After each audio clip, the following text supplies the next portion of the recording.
يا نفس إن لم تظفري لا تجزعي.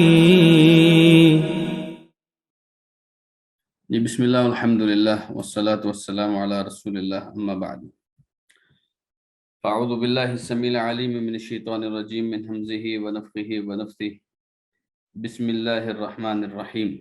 آج ہم ایک اہم ضرورت اور اہم مسئلے کے اوپر بات کرنے جا رہے ہیں۔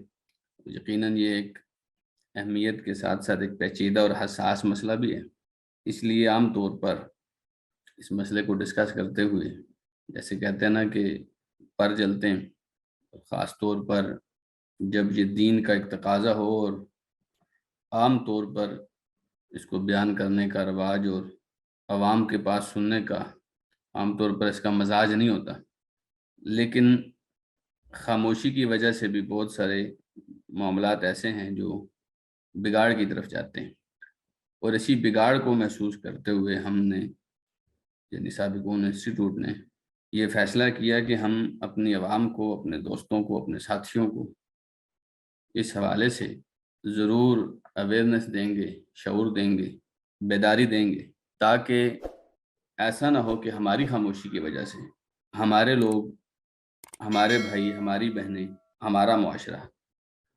وہ بگاڑ کا شکار ہو اور اس میں ہماری خاموشی کا ہاتھ ہو۔ اس لیے ہم نے خاموشیاں توڑنے کی کوشش کی اور آج آپ کے سامنے اسکرین لے کر حاضر ہوئے ہیں۔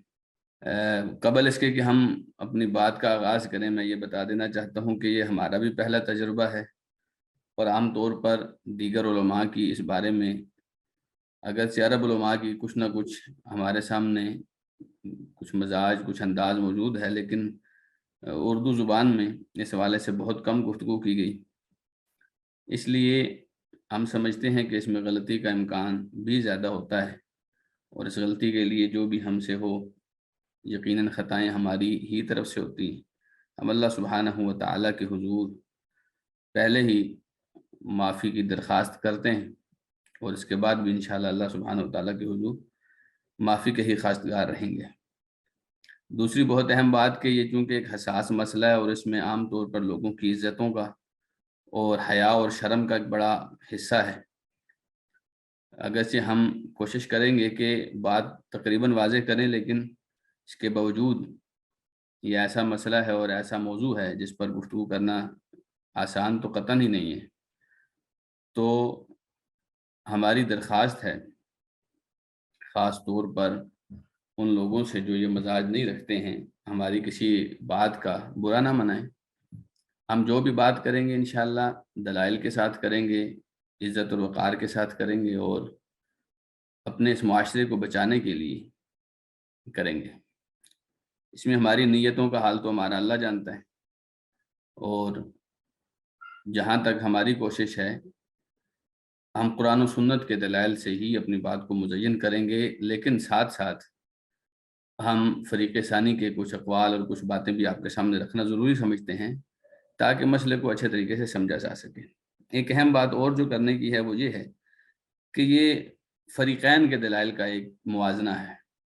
اگرچہ ہم یہ بات برملا کہتے ہیں کہ ہم فریق ثانی یعنی جن لوگوں کو ہم رد کرنے جا رہے ہیں ان کی گفتگو کو اس کا حق ادا نہیں کر پائیں گے کہ وہ ان کا موقف کیا ہے، لیکن اس کے باوجود ہماری کوشش ہوگی کہ ہم کریں، کیونکہ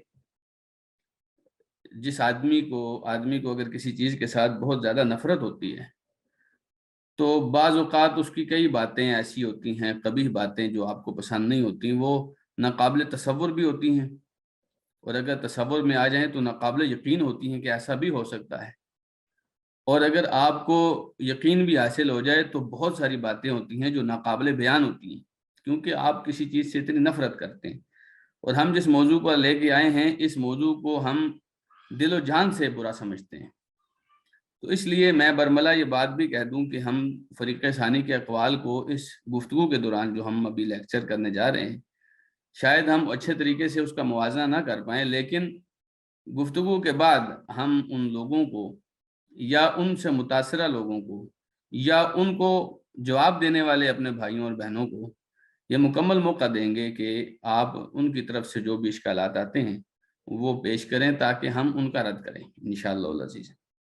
اور ہم اس حوالے سے صاف بات ہے، اللہ کی سپاہ میں ہیں، ہم دائیں طرف کھڑے ہیں، دین اسلام کی طرف کھڑے ہیں، فطرت کے ساتھ کھڑے ہیں، اور ہم انشاءاللہ جو بھی بات کریں گے وہ فطرت کے حق میں ہی کریں گے انشاءاللہ، اللہ سبحانہ وتعالیٰ کی توفیق دے۔ تو آئیے سب سے پہلے میں آپ کو اسلام کا موقف بتاتا ہوں کہ یہ جو ہم نے موضوع چھیڑا ہے اس حوالے سے اسلام کیا کہتا ہے، اور پھر ہم اس موضوع کی انشاءاللہ آپ کو تفصیل سے بھی آگاہی دیں گے۔ تو اس موضوع کا نام ہم نے کہا ہے جی سے no to L G B T. L G B T کیا اس کی ہم وضاحت کریں گے، لیکن آپ نے ایک دفعہ کہہ دینا ہے کہ نہیں جی ہم آپ کے سسٹم کو، آپ کے ایل جی بی ٹی کو نہیں مانتے۔ کیوں نہیں مانتے ہیں اس کی بات بھی ہم کرتے ہیں انشاءاللہ، لیکن سب سے پہلے ہم آپ کو دے رہے ہیں اپنا موقف کہ ہم کیا موقف رکھتے ہیں یا اسلام کیا موقف رکھتا ہے، کیونکہ ہم اسلام کی طرف سے گفتگو کرنے جا رہے ہیں۔ تو سب سے پہلے تو ہم آپ کو بتائیں کہ اسلام اور فطرت، چونکہ بہت سارے لوگ ان میں ایسے ہوتے ہیں، پاکستان میں تو انشاءاللہ بہت کم، لیکن پاکستان سے علاوہ خاص طور پہ دیار غیر میں، مغربی ممالک میں بہت سارے ایسے لوگ ہیں جو اللہ سبحانہ وتعالیٰ کو اور خدا کو ماننے کے لیے بھی تیار نہیں۔ تو اس لیے ان لوگوں کو فطرت اور نیچر کی بات سمجھ آتی ہے، تو ہم انشاءاللہ اس حوالے سے بھی بات کریں گے کہ فطرت اور نیچر اس حوالے سے ہماری کیا رہنمائی کرتی ہے۔ تو سب سے پہلے دیکھیے اسلام اور فطرت، یعنی اسلام اور نیچر، اس میں آپس میں کتنا کمبینیشن ہے۔ دیکھیے نبی کریم صلی اللہ علیہ وسلم پر جو دین اترا سراسر فطرت پر مبنی اترا، جس کی کئی دلیلیں، کئی مثالیں موجود ہیں۔ آپ کے سامنے سورہ روم کی آیت نمبر 30 ہے۔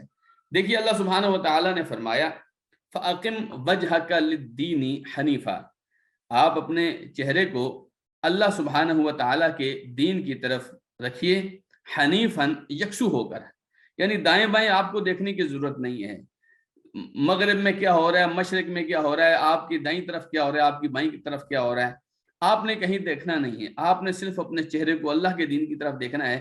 آپ کو وہاں سے کیا ہدایات آتی ہیں، فرمایا فطرت اللہ التی فطر الناس علیہا، یہ اللہ کی فطرت ہے جس پر اس نے لوگوں کو پیدا کیا ہے۔ لا تبدیل لخلق اللہ، اللہ کی تخلیق میں کوئی تبدیلی نہیں۔ ذالک الدین القیم، یہ مضبوط دین ہے، ولیکن اکثر الناس لا يعلمون، لیکن اکثر لوگ جانتے ہی نہیں ہیں۔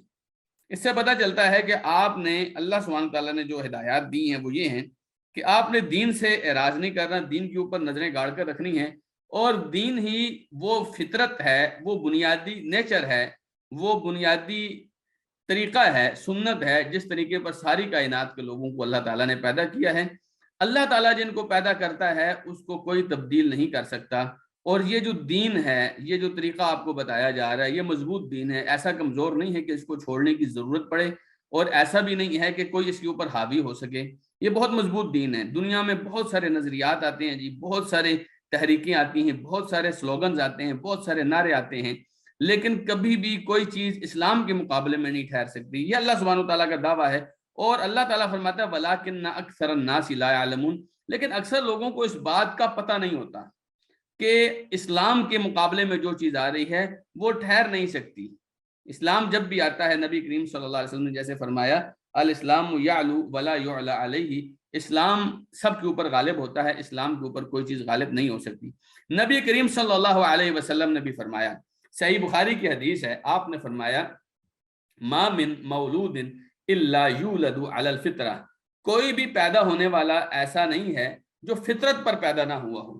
فَأَبَوَاهُ، فطرت مطلب بالکل خالص اس توحید پر، اس عقیدے پر جو اللہ سبحانہ تعالیٰ نے پیدا کرتے ہوئے اس کے دل میں ڈالا ہے، اور جو اللہ آپ سے چاہتا ہے۔ ایسا نہیں اللہ آپ کو کافر بنا کر بچہ دیتا ہے، نہیں، اللہ تعالیٰ جو آپ کو بچہ دیتا ہے، زمین پر جو بچہ پیدا ہوتا ہے وہ اللہ کی بندگی کا اقرار اور اعتراف کرتے ہوئے پیدا ہوتا ہے۔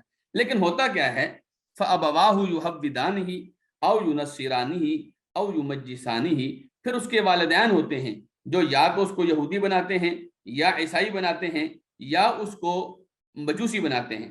فرمایا کما تنتج البہیمہ بہیمۃ جمعاء، جیسے ایک چوپایا بالکل صحیح سلامت چوپائے کو پیدا کرتا ہے، هل تحسون فیها من جدعاء، کیا آپ کو اس چوپائے میں کسی قسم کا کوئی عضو کٹا ہوا، کان کٹا ہوا، کمی کوتاہی نظر آتی ہے؟ بالکل صحیح سلامت ہوتا ہے۔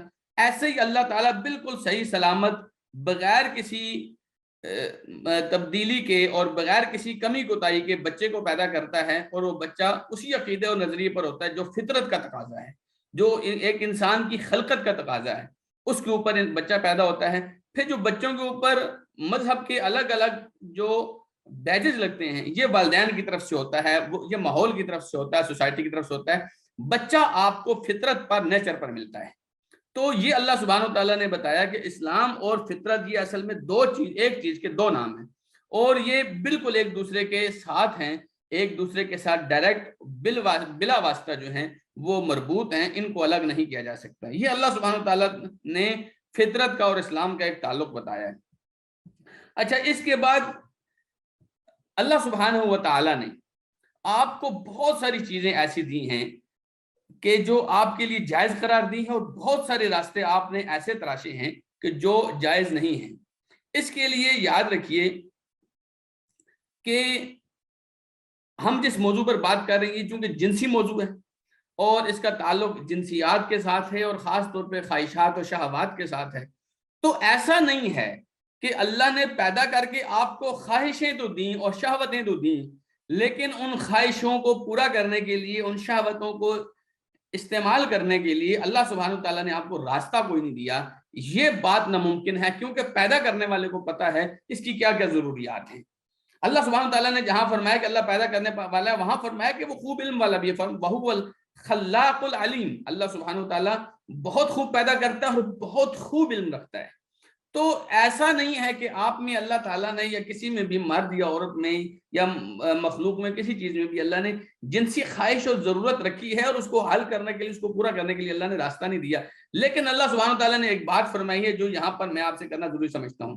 اللہ سبحانہ و تعالیٰ نے فرمایا جی, قُلْ مَنْ حَرَّمَ زِينَةَ اللَّهِ الَّتِي أَخْرَجَ لِعِبَادِهِ وَالطَّيِّبَاتِ مِنَ الرِّزْقِ. آپ ان سے کہیے کہ اللہ کی زینت کو حرام کس نے کیا ہے؟ جو اللہ نے آپ کی زینت کے لیے چیزیں بنائی ہیں, بندوں کے لیے بنائی ہیں, اسے حرام کون کر سکتا ہے؟ وَالطَّيِّبَاتِ مِنَ الرِّزْقِ, اور رزق میں سے اللہ نے جو پاک چیزیں رکھی ہیں وہ کون حرام کر سکتا ہے؟ قُلْ هِيَ لِلَّذِينَ آمَنُوا فِي الْحَيَاةِ الدُّنْيَا. آپ انہیں بتائیے کہ یہ سب چیزیں ایمان والوں کے لیے دنیا کی زندگی میں ہیں, خالصتاً یوم القیامہ, اور قیامت والے دن تو خالص ہوں گی ان کے لیے. كَذَلِكَ نُفَصِّلُ الْآيَاتِ لِقَوْمٍ يَعْلَمُونَ. اسی طریقے سے ہم آیتیں وضاحت کے ساتھ بیان کرتے ہیں اس قوم کے لیے جو علم رکھتے ہیں. یعنی جو علم والی قوم ہے, جو جاننے والی قوم ہے, اس کے سامنے ہم یہ آیتیں بالکل کھول کے اسی طریقے سے بیان کر رہے ہیں. کیوں؟ کیونکہ آپ کے سامنے جب تک بات واضح نہیں ہوگی تب تک آپ کو سمجھ نہیں آئے گا کہ آپ کا رب آپ سے کیا چاہتا ہے. اسی لیے اللہ سبحانہ تعالیٰ نے فرمایا وضاحت کے ساتھ آگے, قُلْ إِنَّمَا حَرَّمَ رَبِّي الْفَوَاحِشَ. آپ ان سے فرمائیے میرے رب نے حرام صرف فحاشی کی چیزیں کی ہیں. ما ظہر منہا وما بطن. اب فحاشی کچھ ظاہری ہوتی ہے اور کچھ چھپی ہوئی ہوتی ہے. کچھ علل اعلان فحاشی کے کام کرتے ہیں کچھ لوگ, اور کچھ لوگ جو ہیں وہ چھپ چھپا کر کرتے ہیں. لیکن یہ جو کچھ بھی ہے یہ سب میرے رب نے حرام کیا ہے. والاثم, میرے رب نے گناہ حرام کیا ہے. والبغی بغیر الحق, اور ناحق زیادتی کرنا حرام کیا ہے. وَأَن تُشْرِكُوا بِاللَّهِ مَا لَمْ يُنَزِّلْ بِهِ سُلْطَانًا, اور یہ حرام کیا ہے کہ تم اللہ کے ساتھ ایسی چیز کو شریک بناؤ جس کی اللہ سبحانہ و تعالی نے کوئی اور دلیل نہیں اتاری. وَأَن تَقُولُوا عَلَى اللَّهِ مَا لَا تَعْلَمُونَ, اور تم اللہ کے بارے میں ایسی باتیں کرو جن کا تمہیں علم نہیں ہے. تو یہ ساری چیزیں ہمارے اس موضوع سے ریلیٹڈ ہیں کہ اللہ سبحانہ و تعالیٰ نے ایکچوئل میں جو چیز منع کی ہے وہ فحاشی کی چیز کیا. جب اس کے اندر سے گندگی کی بو آتی ہے, جب غلاظت کی بو آتی ہے, جب اللہ اس کے رسول صلی اللہ علیہ وسلم کی ناپسندیدگی کی بو آتی ہے, اور خاص طور پر جب معاشرے کی بربادی کی بو آتی ہے, تب وہ چیزیں اللہ نے حرام کی ہیں. وگرنہ اللہ نے آپ کے لیے زینتیں بھی آپ کے لیے بنائی ہیں, رزق بھی آپ کے لیے بنائی ہیں. لیکن اللہ تعالیٰ نے ایک بات فرمائی ہے, والطیبات, یہ سب چیزیں جو کچھ بھی آپ کے لیے اس میں سے پاک آپ کا ہے, ناپاک آپ کا نہیں ہے. وہ خواتین کے بارے میں فرمایا نا کہ الخبیثات للخبیثین والخبیثون للخبیثات والطیبات للطیبین والطیبون للطیبات. گندی عورتیں گندے مردوں کے لیے اور گندے مرد گندی عورتوں کے لیے. اسی طریقے سے پاک عورتیں پاک مردوں کے لیے اور پاک مردوں کے لیے پاک مرد پاک عورتوں کے لیے. تو یہ چیز آپ یاد رکھیے, اللہ نے آپ کو جو چیز دی ہے, آپ کے پاس ڈھیر سب چیزوں کا لگاؤ ہے, لیکن اللہ تعالیٰ آپ سے جو مطالبہ کر رہا ہے وہ یہ, آپ کے اس میں پاک آپ کا ہے, ناپاک آپ کا نہیں ہے, اچھا آپ کا ہے, برا آپ کا نہیں ہے. جو چیز آپ کے لیے بہتر ہے وہ آپ کی ہے, لیکن جو آپ کی اور آپ کے معاشرے کی بربادی کا سبب بنتی ہے وہ آپ کی نہیں ہے۔ تو بس اللہ نے آپ سے یہ مطالبہ کیا کہ خراب چیزیں چھوڑیں، پاک چیزیں استعمال کریں۔ تو جائز اور ناجائز میں آپ نے ہمیشہ فرق رکھنا ہے، یہ بات آپ نے ذہن میں رکھنی، جائز اور ناجائز میں ہمیشہ جو ہے وہ فرق ہونا چاہیے۔ اچھا، اس کے بعد دیکھیے اللہ سبحانہ و تعالیٰ نے آپ کی جنسی ضرورت کے لیے راستہ رکھا ہے اور جائز راستہ رکھا ہے، وہ کون سا ہے اس کو بھی ڈیفائن کر لیتے ہیں، تاکہ بعد میں جب ہم اس موضوع پہ بات کریں کہ یہ چیزیں ناجائز ہیں تو آپ کو پتہ ہو کہ اللہ سبحانہ و تعالیٰ نے یہ چیزیں نہیں رکھی ہیں۔ فرض کریں سب سے پہلے اللہ سبحانہ و تعالیٰ نے فرمایا، اور یہ کئی مقامات پر یہ والی آیت اللہ تعالیٰ نے فرمائی، والذین هم لفروجهم حافظون الا علی ازواجهم او ما ملکت ایمانهم فانهم غیر ملومین فمن ابتغى وراء ذلك فاولئک هم العادون۔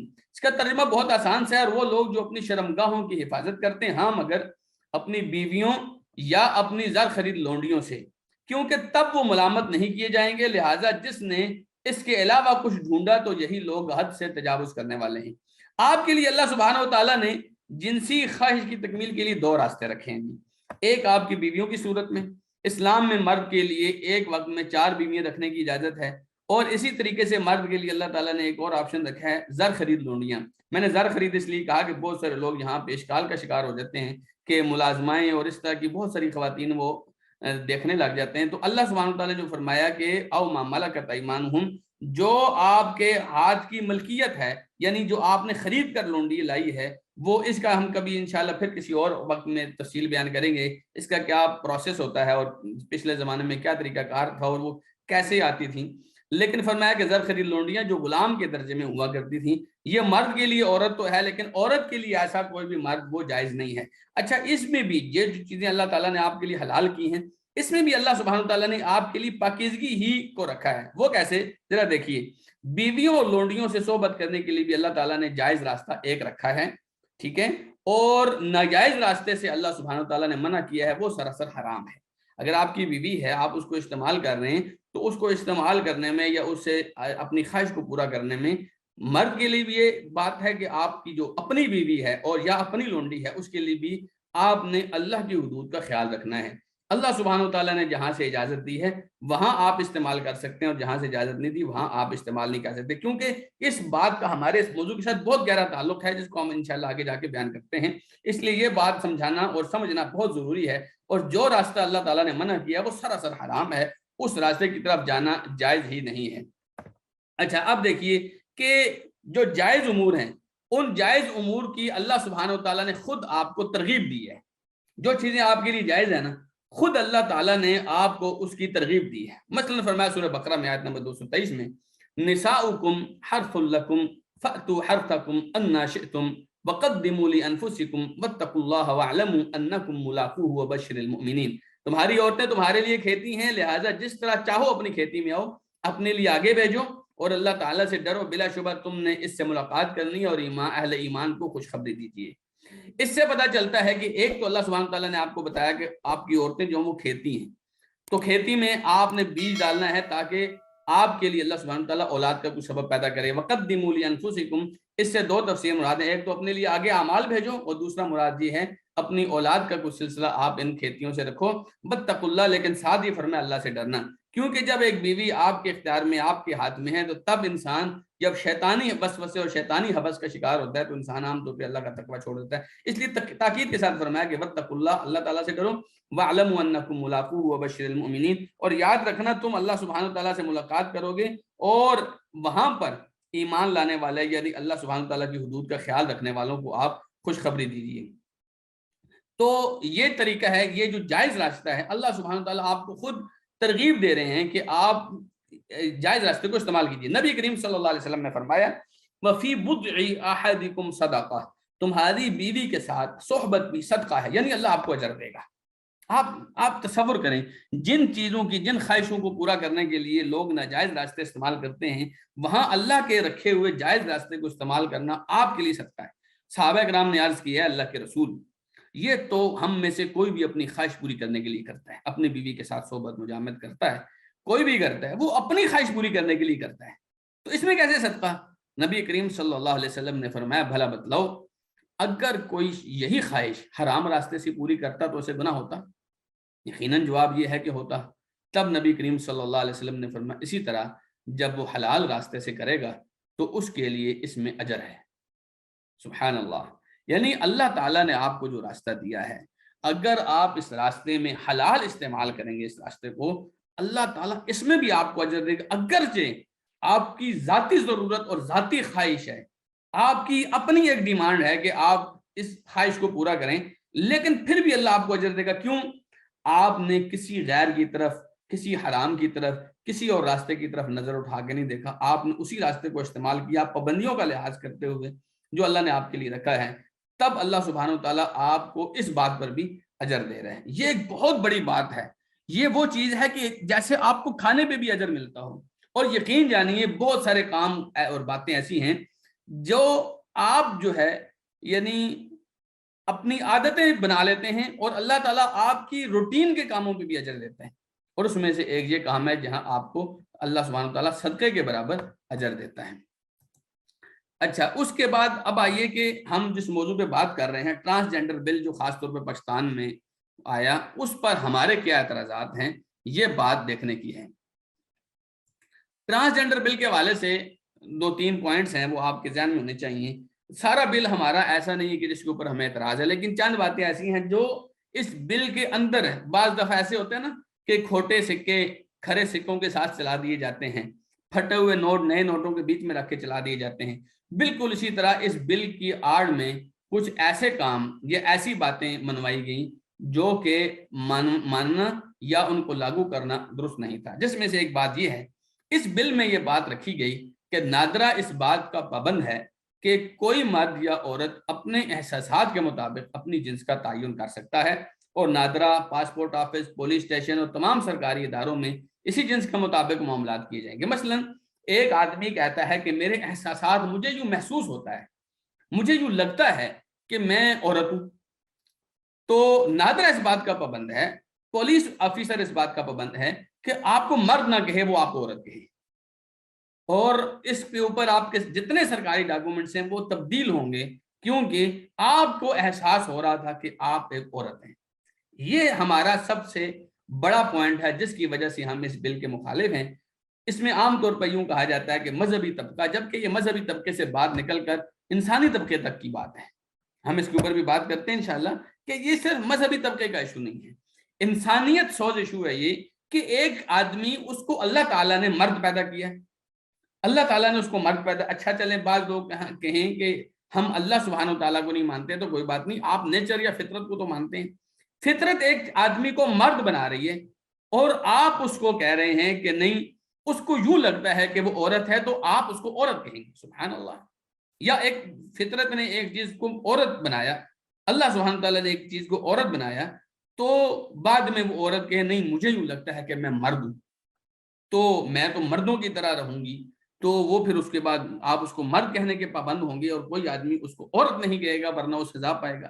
سبحان اللہ۔ تو یہ ایک اہم بات ہے جس کی وجہ سے ہمیں اس قانون سے سراسر جو ہے وہ اختلاف ہے۔ بعض لوگوں کو لگتا ہے کہ ایسا کچھ بھی اس بل میں نہیں ہے، لیکن میں نے پڑھا بھی، اور چونکہ میری اتنی مضبوط انگلش نہیں ہے تو میں نے بہت سارے ایسے لوگوں کو جو انگلش کا ترجمہ جانتے تھے ان کو یہ پڑھوایا بھی کہ شاید مجھے کہیں غلطی لگتی ہو، تو یہ بات متفق علیہ بات ہو گئی ہے۔ یعنی اس بات کے اوپر انگلش سمجھنے والے لوگوں نے جو یہ ایک شق ہے اس قانون کی، انہوں نے یہی ترجمہ کیا کہ ایک آدمی اپنے احساسات کو دیکھتے ہوئے اپنی جنس کو تبدیل کر سکتا ہے۔ یہ سب سے بڑا پوائنٹ ہے جس کی وجہ سے ہم اس کے خلاف ہیں۔ دوسری بات، ایسا جنس تبدیل کرنے والا مرد یا عورت پبلک پلیسز میں اسی طرح ڈیل کیا جائے گا یا جائے گی جو جنس اس نے اپنے شناختی کارڈ پر درج کرائی ہے۔ جیسے ٹرانسپورٹ میں لیڈیز سیٹ اس مرد کے لیے جسے عورت کی جنس کے احساسات کی بنیاد پر عورت کا شناختی کارڈ دیا گیا۔ ایک آدمی کو لگتا تھا کہ وہ تو عورت ہے، تو نادرہ نے اس کو لکھ دیا یہ عورت ہے۔ اب یہ عورت نما مرد یا مرد نما عورت، یہ جب پبلک ٹرانسپورٹ پر جا رہی ہے اور مردوں کی سیٹیں پاکستان میں الگ ہیں، عورتوں کی الگ ہیں، تو یہ جا کر عورتوں کی سیٹ میں بیٹھے گی یا بیٹھے گا۔ کیوں؟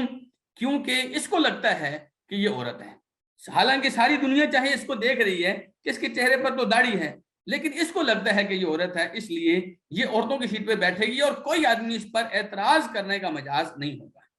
یہ بہت بڑی بات ہے جو تبدیل ہو رہی ہے۔ اچھا اس کے بعد اگر کوئی مرد یا عورت اپنی جنس تبدیل کرا چکا ہے اور سرکاری ادارے کو اس کے چہرے اور چال چلن سے دوسری جنس سمجھ کر ڈیل کر رہے ہیں تو وہ انہیں تنبیہ کر سکتا ہے اور ادارے پابند ہوں گے کہ اسے درج شدہ جنس کے حساب سے ہی پکارے. مثلا ایک آدمی کسی آفس میں گیا اور وہاں جا کر اسے لوگوں نے دیکھا کہ ایک آدمی آیا ہے تو انہوں نے کہا حضرت صاحب ادھر آ جائیں, تو وہ گرم ہو جائے کہ نہیں جی آپ مجھے حضرت صاحب کیوں کہہ رہے ہیں, آپ مجھے آنٹی جی کیوں نہیں کہہ رہے ہیں, جی آپ کو آنٹی جی کیوں کہیں جی, میرا شناختی کارڈ دیکھو, میرے احساسات ایسے تھے کہ مجھے لگتا تھا میں عورت ہوں تو میں نے شناختی کارڈ پہ عورت لکھوایا ہے, تو اس لیے آپ مجھے حضرت صاحب نہیں کہہ سکتا, مجھے آنٹی صاحب کہیں گے. تو وہ جو سرکاری آفیسر ہوگا یا سرکاری ادارے کے جتنا بھی عملہ ہوگا وہ اس کو آنٹی کہنے یا عورت کہنے پر پابند ہے اور مجبور ہے.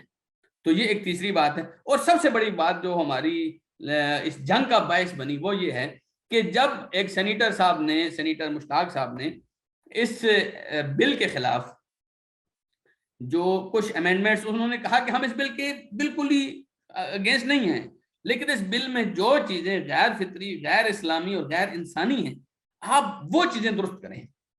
تو میں نے دیکھا اس بات کی جو ریکارڈنگ بھی ہوئی, ہم نے دیکھا کہ ایک خاتون نے اٹھ کے کہا کہ ان کو تبدیل نہیں کیا جا سکتا, بلکہ سینیٹر مشتاق صاحب نے جب یہ شک پیش کی کہ آپ ایسا کریں کہ ایک بینچ بنائیں جس میں ایک قابل ڈاکٹر ہو, ایک سرجن ہو, ایک سائیکولوجسٹ ہو اور اسی طریقے سے ایک مذہبی رہنما ہو, تو وہ بینچ طے کرے گا کہ یہ عورت اپنی جنس تبدیل کرا کے مرد بن سکتی ہے یا مرد اپنی جنس تبدیل کرا کے عورت بن سکتا ہے یا نہیں بن سکتا. تو اس پر بھی اعتراض کیا گیا کہ نہیں, کوئی بینچ بنانے کی ضرورت نہیں, ہر آدمی اپنی جنس بتانے کے اوپر خود مختار ہے اور وہ اپنی جنس بتائے گا. تو ہمارا جھگڑا اصل میں, ہماری جنگ اصل میں یہ ہے کہ یہ کیسے ہو سکتا ہے. ایک آدمی کو اللہ تعالیٰ نے مرد پیدا کیا, اب وہ کسی جگہ پہ کہیں پہ عورتوں کے ساتھ اٹھتا بیٹھتا رہا تو اس کی چال چلن میں کچھ باتیں عورتوں والی آ گئی اور اس کو لگتا ہے کہ اس کو مرد نہیں ہونا چاہیے کیونکہ اس نے تو فضائل خواتین پر تقریر سنی ہے اور لوگوں کی باتیں سنی ہیں اور فیمنسٹ کے ساتھ وہ جو چند مارچ دیکھے ہیں اس نے کہ نہیں عورتوں کے حقوق, اور پھر وہ دیکھتا ہے بعض اوقات یہ بھی ہوتا ہے ایک آدمی دیکھتا ہے کہ کہیں بھی جاؤ تو عورتوں کو پہلے جگہ مل جاتی ہے, لائن لگی ہو تو عورتوں کو آگے بھیج دیتے ہیں لیڈیز فرسٹ کی بنیاد پر, تو اچھا جی میں بھی اگر عورت ہو جاؤں تو میں بھی یہ سارے معاملات حاصل کر لوں تو وہ عورت بن جاتا ہے. تو ہمیں اعتراض یہ ہے کہ ایسے کیسے کہ ایک آدمی کو کچھ دل میں ہی ایک بات ہے کہ اسے عورت ہونا چاہیے تو آپ اس کو عورت بنانے کے پابند ہیں, سبحان اللہ. تو یہ ہمارا اصل میں وجہ نزاع ہے, ہماری اصل بنیاد ہے جھگڑے کی, لڑائی کی, اور اسی بنیاد پر ہم انشاءاللہ العزیز لڑتے بھی ہیں اور لڑتے بھی رہیں گے. آگے چلیے, اس ٹرانسجینڈر بل کی بنیاد میں ایک اور چیز چھپی ہوئی ہے اور جسے کہتے ہیں L G B T Q اور پھر L G B T Q plus. یہ مختلف اصطلاحات ہے, جب میں نے اس کا مطالعہ کیا تو کافی ساری چیزیں سامنے آئیں. آئیے دیکھتے ہیں یہ L G B T Q plus کیا چیز ہے. تو ایل سے مراد جو ہے اس میں پوری جو ایک ٹرم ہے, یہ میں اس کو کہتا ہوں ملعون اصطلاح. وہ کیوں, اس لیے کہ آگے میں کچھ دلائل اس کے اوپر دوں گا. ایل سے مراد لیسبین یعنی زنانہ ہم جنس پرست, یعنی وہ خواتین جو صرف خواتین کے ساتھ اپنی جنسی خواہشات پوری کرنا چاہیں وہ لیسبین کہلائیں گی. جی سے مراد گیز یعنی مرد ہم جنس پرست, جو مرد اپنی جنسی خواہش پوری کرنے کے لیے صرف مردوں کو پسند کرتے ہیں. اسی طرح بی سے مراد بائی سیکشول یعنی وہ مرد اور عورت جو دونوں طرف جنسی خواہشات پوری کرنے کے قائل ہیں کہ عورت بھی مل جائے تب بھی مرد بھی مل جائے تب بھی اس میں کوئی حرج کی بات نہیں ہے. ٹی سے مراد ٹرانسجینڈر یعنی اپنی جنس تبدیل کر کے دوسری جنس اختیار کرنے والے لوگ, جیسے جس کے اوپر ہم نے بل کے اوپر بات کی. کیو سے مراد کیور یعنی جنسی عدم تقسیم کے قائل, وہ کہتے ہیں جی کہ مطلب مرد بھی ہو تو بھی مرد عورت میں مخنث میں کوئی فرق نہیں ہے, سب ایک جیسے ہیں, اس میں آپ فرق کرنا درست نہیں ہے, جو آدمی جس کا دل جہاں چاہے وہ کرے. اچھا اس کے بعد ایک اور نقطہ ہے, وہ کیا ہے پلس, یعنی جب آپ نے اتنی گندگی کو اختیار کیا تو اب بھی آپ نے کچھ سوچا ہی نہیں. اس کے بعد بہت سارے راستے ہیں گندگی کے جو ابھی پڑے ہیں, تو اس لیے انہوں نے ایک پلس کا لفظ استعمال کر دیا کہ اس کے علاوہ بھی جنسی بے حرمتی کے جتنے راستے ہیں ہم ان سب کے قائل ہیں. یعنی ایسی جنسی شہوتوں کی مزید قسمیں, وہ مزید قسمیں یہ بھی ہو سکتی ہیں کہ آپ کسی جانور کے ساتھ ہم جنس پرستی کریں, جانور کے ساتھ اپنی جنسی خواہش پوری کریں, آپ کسی بچے کے ساتھ کریں, یہ ہم دو چار اس میں بات کریں گے. آپ مطلب کچھ بھی ہو سکتا ہے, میں آپ کو کیا بات بیان کروں کہ یہ کیا ہو سکتا ہے. تو اس کی جتنی بھی اور راستے ہو سکتے ہیں، وہ کہتے ہیں جی ہم جنس کے حوالے سے کسی قانون فطرت کے، کسی قانون شرعی کے، کسی قانون انسانی کے، کسی ملک کے قانون، کسی آئین کو نہیں مانتے۔ تو ایسا ہونا چاہیے کہ ہر جگہ پر جنس کے حوالے سے، خواہشات کے، شہوات کے حوالے سے بالکل آزادی ہونی چاہیے، نہ آپ محرمات ہوں، نہ جائز ناجائز، حلال حرام، اس کی کوئی نہیں پرواہ ہو۔ تو یہ ایک اصطلاح ہے، اگر جن لوگوں کے اندر تھوڑی بہت بھی غیرت ہو یا اسلامی بیداری ہو تو اس اصطلاح کی شرح دے کر ہی عام طور پر آدمی سمجھ جاتا ہے کہ یہ ملعون اصطلاح ہے، اور اگر آپ میرا ساتھ دیں تو اس اصطلاح کا نام ہی ملعون اصطلاح رکھنا بہت بہتر رہے گا۔ اچھا، اب آئیے کہ ہم ایل جی بی ٹی کو صرف غیر اسلامی ہی نہیں، غیر انسانی اصطلاح بھی سمجھتے ہیں۔ صرف غیر اسلامی نہیں، غیر انسانی اصطلاح بھی ہم اس کو سمجھتے ہیں۔ وہ کیسے؟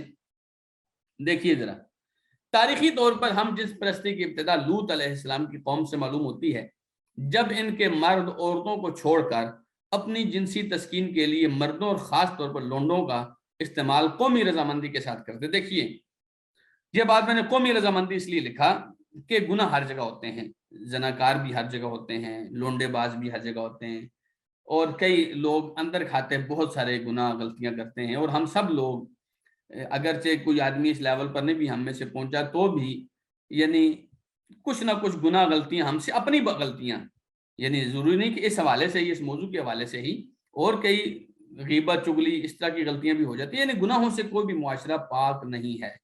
تاجر ہیں تو وہ اپنے طور پر وہی کام جو شعیب علیہ السلام کی قوم کیا کرتی تھی، یا اس طرح کوئی بھی ہے، لیکن جب آپ قومی طور پر خیانت کی اجازت دے دیتے ہیں تو آپ کی قومی بربادی ہوتی ہے۔ جب آپ قومی طور پر ملکی لیول پر زنا کی اجازت دے دیتے ہیں تو آپ کی ملکی بربادی ہوتی ہے۔ یہ گندگی پہلے جہاں بھی تھی چھپی ہوئی تھی، اب اگر اس کو آپ قانونی طور پر یہ کہہ دیتے ہیں کہ ایک مرد عورت بن گیا اور دوسرا مرد مرد ہے، تو یہ دونوں مرد آپس میں شادی کر لیں گے۔ تو یہ جو کام ہے یہ لوط علیہ السلام کی قوم نے پہلی دفعہ ملکی سطح پر کیا۔ لوط علیہ السلام نے قرآن مجید کے مطابق اپنی قوم کو سمجھایا تھا کہ فحاشی کا جو کام تم کر رہے ہو تم سے پہلے کبھی کسی قوم نے نہیں کیا، کبھی نہیں کیا جی کسی قوم نے، پہلی مرتبہ لوط علیہ السلام کی قوم نے یہ کام کیا۔ اچھا، اس کے بعد 1973 سے پہلے یہ نعرہ پاگل اور ذہنی مریض ہونے کی نشانی سمجھا جاتا تھا۔ ایک بک ہے diagnostic and statistical manual and mental disorders, یعنی آپ کی ذہنی بیماریاں جہاں پر درج ہوتی تھی اس میں یہ بات درج تھی کہ ایک آدمی ہم جنس پرستی کو پسند کرتا ہے۔ یہ بات 1973 سے پہلے بیماریوں کی اس فہرست میں، ذہنی بیماریوں کی اس فہرست میں شامل تھی۔ اس کو DSM-MD کہتے ہیں۔ یہ یعنی آج تک بھی جیسے انسائکلوپیڈیا بریٹانیہ ہے اور اس طرح کی اور کتابیں ہیں، یہ ایک یعنی انٹرنیشنل لیول کی بیماریوں کی نشاندہی کرنے والی ایک کتاب تھی، جس میں ایسے آدمی کو جو ہم جنس پرستی کا قائل تھا اس کو بیماری کے طور پر درج کیا گیا تھا۔ پھر 1973 کے بعد یہ امریکی پارلیمنٹ میں اس ہم جنس پرستی کو قانونی حیثیت دی گئی کہ نہیں، یہ بیمار نہیں ہے۔ لیکن پھر بھی کچھ ایسے عقل مند لوگ تھے جن لوگوں نے اس بات کے خلاف آواز اٹھائی کہ نہیں، یہ جو آپ کام کرنے جا رہے ہیں یہ غیر فطری اور غیر انسانی ہے۔ ان لوگوں میں ایک آدمی تھا جی ڈاکٹر چارلس۔ ڈاکٹر چارلس کی یہ تصویر ہے۔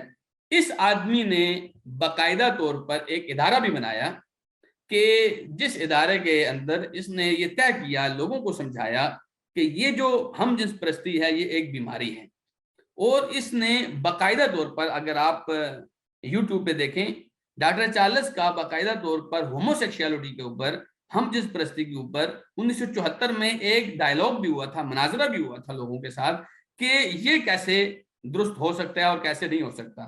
ڈاکٹر چارلس جو ہے یہ سخت طور پر اس کے خلاف تھا، بلکہ اس نے ایک کتاب بھی لکھی جس کتاب کا نام تھا homosexuality a freedom too far, یعنی بہت دور ہے آپ کی جو سوچ ہے۔ لیکن شاید ڈاکٹر چارلس کو پتہ نہیں تھا کہ یہ جو طاقتیں اور یہ جو پروپیگنڈا کرنے والے لوگ ہیں یہ آپ سے بہت مضبوط ہیں، یہ آپ کی کوششوں سے، فرد واحد سے بہت مضبوط ہیں۔ اس کے اوپر ہم بات کرتے ہیں۔ دیکھیے، میں کبھی کبھی سوچتا ہوں کہ آخر لوگوں کو کیا ضرورت پڑی ہے کہ عورتیں ہونے کے باوجود, جائز راستے ہونے کے باوجود لوگ صرف حرام راستے کو ہی اختیار کریں. اس کی لوگوں کو کیا ضرورت پڑی ہے؟ اور آج بھی اللہ سبحانہ و تعالیٰ نے جو انسان کے لیے راستے رکھے ہیں, آپ کے لیے جائز راستوں کی بہت زیادہ طریقے ہیں. آپ شادی کریں, دوسری شادی کریں, تیسری شادی کریں, چوتھی شادی کریں, مرد کو کبھی کسی نے منع نہیں کیا. اچھا, یہاں پر بڑی پلاننگ کے ساتھ ہمارے ہاں شادیوں کو بہت زیادہ مشکل بنا دیا گیا, اور یہ بات تو ایک عام آدمی, نارمل آدمی سوچ ہی نہیں سکتا کہ دوسری شادی کرے گا. یہ تو کوئی سوچ ہی نہیں سکتا, اتنا مشکل ہو گیا ہے اس بات کو ماننا کہ آدمی نے دوسری شادی کی. بہت کوئی مضبوط ہو, کوئی ایکسٹرا آرڈنری آدمی ہوگا جو دوسری شادی کر سکے گا, یا وہ اپنے معاشرے میں پنپ سکے گا کہ اس بندے کی 2 یا 3 یا 4 شادی ہیں. ہمارے معاشرے میں خاص طور پر ایسی صورتحال ہے, اگر ابھی تک عرب لوگوں میں یہ برائی جو ہے وہ ابھی تک نہیں امنڈ آئی ہے. بہرحال بات کرنے کا مقصد یہ ہے, جب آپ کے پاس حلال راستے تھے, اور حلال راستوں کو بڑی پلاننگ کے ساتھ مشکل سے مشکل تک بنایا گیا, اس میں آپ کے ڈرامے, آپ کی فلمیں, اور مطلب جتنا بھی سوشل میڈیا ہے اس نے بہت زیادہ کردار ادا کیا اس حوالے سے کہ آپ کے گھر میں حلال راستوں کو کسی طرح نہ آنے دے اس کی. اور پھر اگر کوئی آدمی پہلی شادی بھی کرتا ہے تو اتنی مشکل کہ آدمی بسا اوقات یہ سوچتا ہے کہ میں اپنی خواہشات پوری کرنے کے لیے کوئی اور راستہ بھی ڈھونڈ لوں گا, اور وہ پھر حرام کی طرف جاتا ہے. تو ایک تو یہ بات. دوسری یہ بات, پھر بھی ہم تو چلیں ایسا ہے کہ ہم صرف اور صرف نکاح کے اس کے اوپر یعنی کہ یقین رکھتے ہیں. مغربی ممالک میں تو زنا بھی عام ہے. اس سب کے باوجود کہ زنا عام ہے اور وہاں گرل فرینڈ رکھنا کوئی مسئلہ نہیں ہے, اس سب کے باوجود آخر انہیں ہم جنس پرستی کی کیوں ضرورت پڑی, اور ہم جنس پرستی ہی کی تحریک کو پروموٹ کیوں کر رہے ہیں؟ اس سے پتہ چلتا ہے کہ میں اگر یہ کہوں کہ یہ صرف دجالی طاقتیں اور دجالی ایک ایجنڈا ہے جو نافذ کیا جا رہا ہے اس دنیا کے اوپر, کہ کسی طریقے سے اس دنیا کے سسٹم کو درہم برہم کیا جائے. میں سمجھتا ہوں کہ میری انشاءاللہ یہ بات غلط نہیں ہے. کیوں؟ بغیر ضرورت کے ایک جائز چیز کو بہت مشکل کر کے, اور ایک ایسی چیز جس سے گھن آتی ہے انسان کو, جس سے انسان سخت پریشان ہوتا تھا, جس کو بیماری سمجھتے تھے, اور ایسی بات کرنے والے آدمی کو بھی لوگ اچھا آدمی نہیں سمجھتے تھے, وہ لوگ حاوی ہوتے گئے. حالانکہ ان لوگوں کی بات آج بھی وہ میجورٹی میں نہیں ہے, لیکن ان کی بات مانی گئی. تو بہرحال میں یہ سمجھتا ہوں کہ یہ بالآخر دجالی پروپیگنڈا اور دجالی ایجنڈا ہے جس کے اوپر کام کیا جا رہا ہے. اچھا, ڈاکٹر چارلس تو 1973 اور اس پرانے ایریا کے تھے. اب ایک اور آدمی میں آپ سے اس کا تعارف کراتا ہوں, وہ ہے اینڈریو ٹیٹ. اینڈریو ٹیٹ پیشے کے لحاظ سے بہت زیادہ یعنی کہ سنگر ہے, اور اس کی نوجوانوں میں بہت زیادہ مقبولیت ہے اور آج کے دور کا ہے. لیکن اس کا جرم یہ ہے کہ یہ آدمی, اس آدمی کی اگر آپ, میں نے جب سرچ کیا تو اس آدمی کی فین فالوئنگ جو تھی سوشل میڈیا کے اوپر, کہتے ہیں کہ 12.7 بلین ویوز ہیں اس کی ویڈیوز وغیرہ کے سوشل میڈیا کے اوپر, ٹھیک ہے, اور گوگل سرچز ڈونلڈ ٹرمپ سے بھی زیادہ ہیں اس کے. لیکن اس کو یوٹیوب, فیس بک, ٹک ٹاک, انسٹاگرام پر بین کیا گیا. صرف کس وجہ سے؟ یہ آدمی جو تھا یہ ہم جنس پرستی کے خلاف ہے, یہ خواتین کی بے حدگی اور جنسی بے رحمی کے خلاف ہے. اس لیے اس کو جتنے ان کے پلیٹ فارم ان کے اختیار میں تھے انہوں نے بین کیا. یہ یوٹیوب پہ اپنا چینل نہیں بنا سکتا, فیس بک پہ اپنا پیج نہیں بنا سکتا, انسٹاگرام پہ اپنا چینل نہیں بنا سکتا. کیوں؟ یہ کافر ہے, یہ سنگر ہے, حالانکہ ان کی ساری ڈیمانڈ اس کے اندر موجود ہیں, لیکن اس سب کے باوجود یہ ان کے اس ایجنڈے کے خلاف ہے کہ ہم جنس پرستی کو پھیلایا جائے. بس اس کی وجہ سے انہوں نے اس کے اوپر اتنی پابندیاں لگائی کہ ان کے پاس جتنے اختیارات تھے کہ ہم یہاں پر اس کو نہ پنپنے دیں, انہوں نے ہر جگہ سے اس کو بین کیا. اچھا, یہاں ایک اہم بات کہ جنسی شہوتیں جو ہیں اس میں اس کو کہتے ہیں پیڈوفیلیا. پیڈوفیلیا میں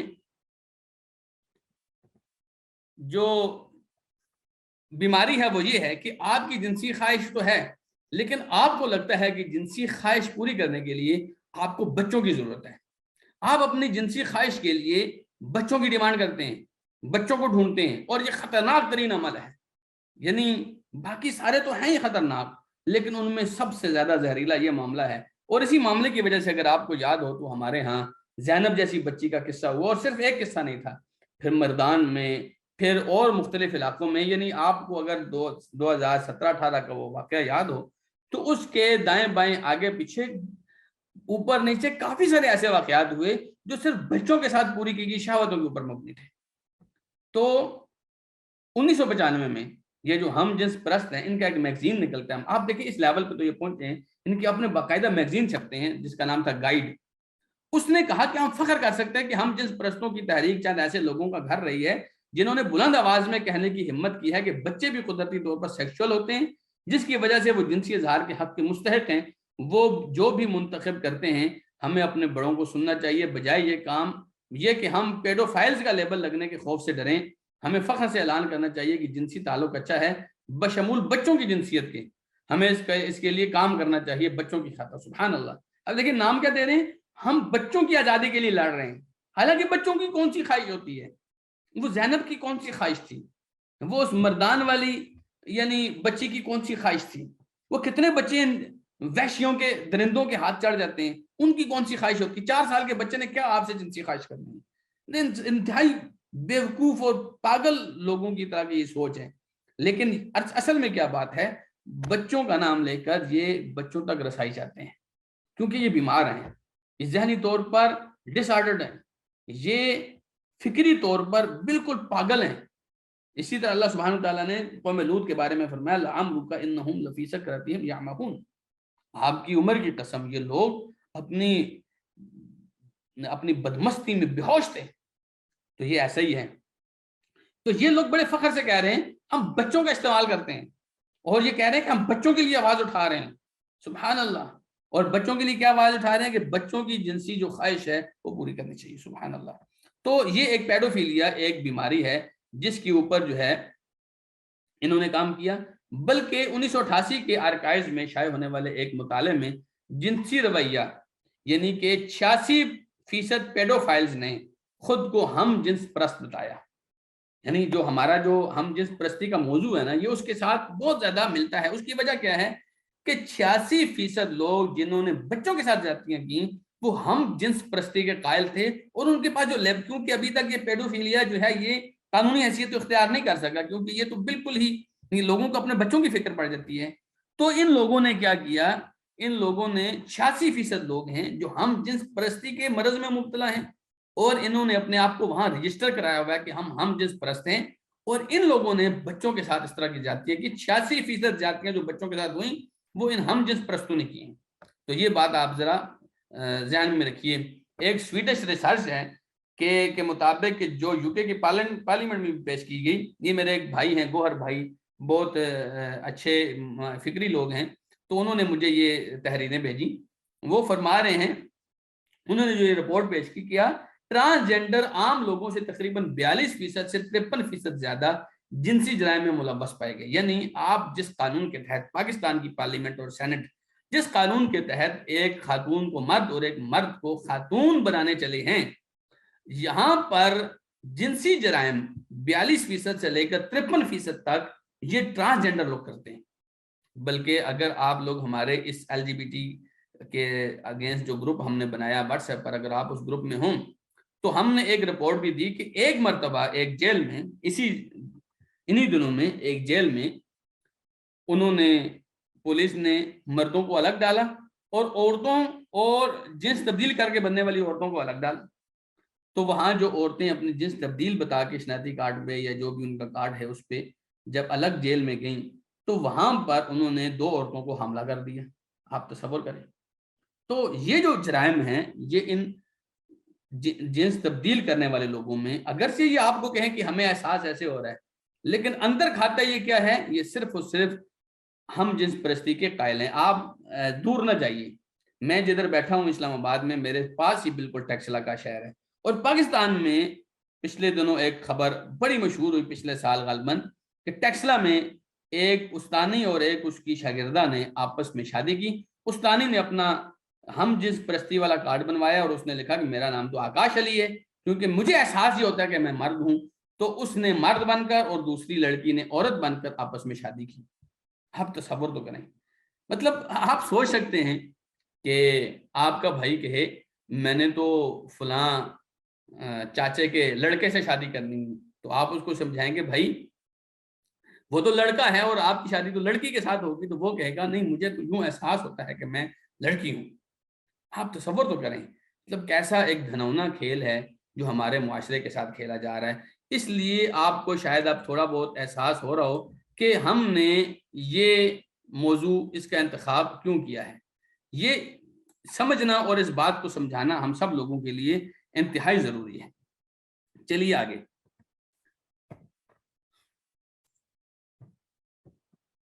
یہ تصویریں ذرا دیکھیے آپ، یہ جی تصویریں، یہ ہم جنس پرستی کی ایک اور قسم اور ان گندے لوگوں کا ایک اور انداز ہے۔ فریز، فر والا لباس پہننے والے لوگ، ان کو فریز کہتے ہیں۔ آپ ذرا آگے دیکھیے، میں جو آپ کو بات بتانا چاہتا ہوں کہ ان کے ہم خلاف کیوں ہیں۔ آپ دوبارہ دیکھیے ان کو، آپ کو لگتا ہوگا یہ لوگ بھالو ہیں، بچوں کے ساتھ کھیلنے والے لوگ، بچوں کو قریب کرنے والے لوگ، بچوں کو ہنسانے والے لوگ، لیکن ان کی ذرا اصلیت دیکھیے آپ۔ فریز ان کو کہتے ہیں جی۔ پورٹ لینڈ میں سٹی کونسل نے ووٹنگ کی کہ فریز کو، ان لوگوں کو جو سمجھتے ہیں، اچھا یہ لوگ کون ہیں فریز، ان کو لگتا ہے کہ ان کے اندر ایک احساس ہے کہ یہ کتے ہیں، ان کو اندر سے لگتا ہے کہ یہ انسان نہیں، ان کو کتا ہونا چاہیے۔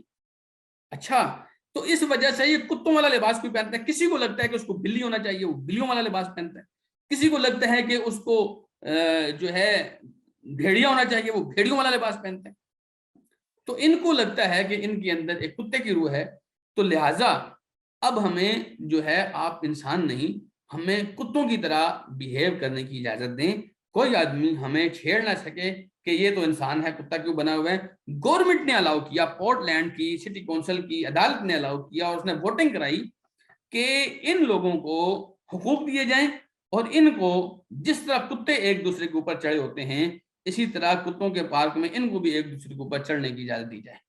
آپ ذرا دیکھیے، پورٹ لینڈ سٹی کونسل میں بدھ والے دن ووٹ ہوئی اور 3-1 کے مقابلے کے ساتھ جو ہے وہ یہ قانون بنا کہ فری لوگوں کو وہ ایریاز جو کتوں کے لیے مخصوص ہوتے ہیں، جیسے پارک یا کچھ گلیاں ایسی ہوتی ہیں جس میں آپ کتوں کو پٹے کے بغیر چھوڑ سکتے ہیں، تو ان کو پٹے کے بغیر چھوڑا جائے گا۔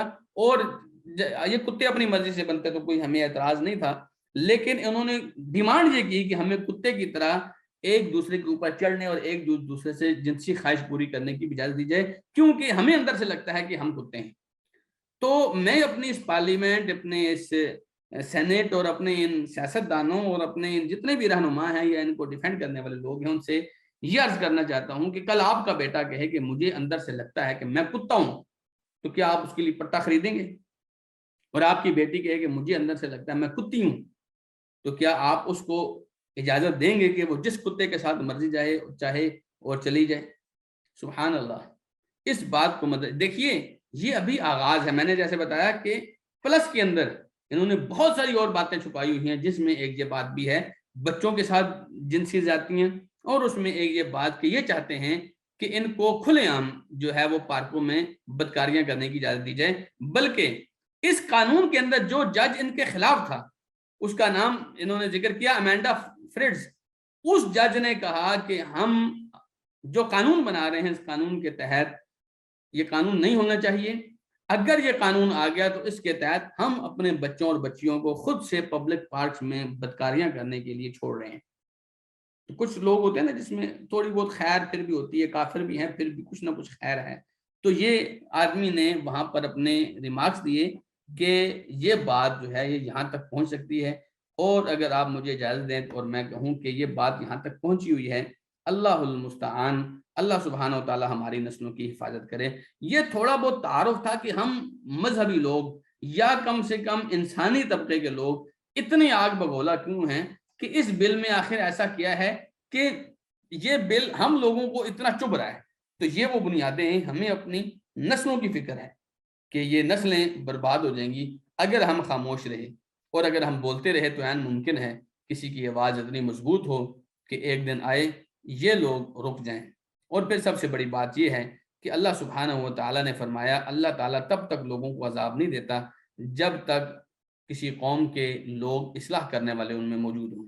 تو ہم چاہتے ہیں کہ ہمارا کھاتا جو ہے وہ اصلاح کرنے والے لوگوں میں لکھا جائے اور ہم لوگ قیامت والدین اس بات کا اعتراف کریں، اس بات کا اجر لیں کہ یہ لوگ کھڑے تھے انشاءاللہ۔ اچھا، اب آئیے اسلام کے متعلق، یہ تو تھا نا جو ان لوگوں نے جتنا بھی ایجنڈا دیا اور اس ایجنڈے کے تحت یہ لوگ کیا کرنے جا رہے ہیں۔ تو کیا ان چیزوں کی اسلام کو اجازت دیتا ہے؟ کیونکہ ہم تو آخرکار اسلام پرست اور اسلام پسند لوگ بیٹھے ہیں، کیا اسلام اس حوالے سے کوئی آپ کی رہنمائی کرتا ہے کہ نہیں کرتا؟ تو اس کا جواب ہے کہ بالکل اسلام اس حوالے سے رہنمائی بخوبی کرتا ہے۔ اسلام نے آپ کو ہم جنس پرستی کی یا جنس تبدیل کرنے کی کسی قسم کی کوئی گنجائش نہیں دی۔ ذرا دو حدیث ملاحظہ کیجیے۔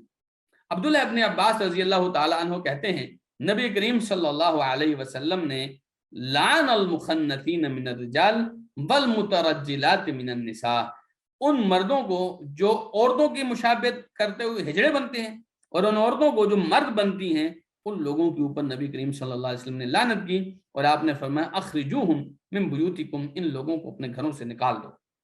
یہ لوگ ہمارے معاشرے میں، ہماری سوسائٹی میں رہنے کے قابل نہیں ہیں، جسے اللہ نے مرد بنایا ہے اور وہ عورتوں کی چال چلن، عورتوں کی طرح اٹھنا بیٹھنا، عورتوں کی طرح باتیں کرنا، عورتوں کی طرح لباس پہننا پسند کرتا ہے۔ اور جس عورت کو اللہ نے عورت بنایا ہے وہ مردوں کی طرح باتیں کرنا، مردوں کی طرح چال چلن رکھنے کو پسند کرتی ہے۔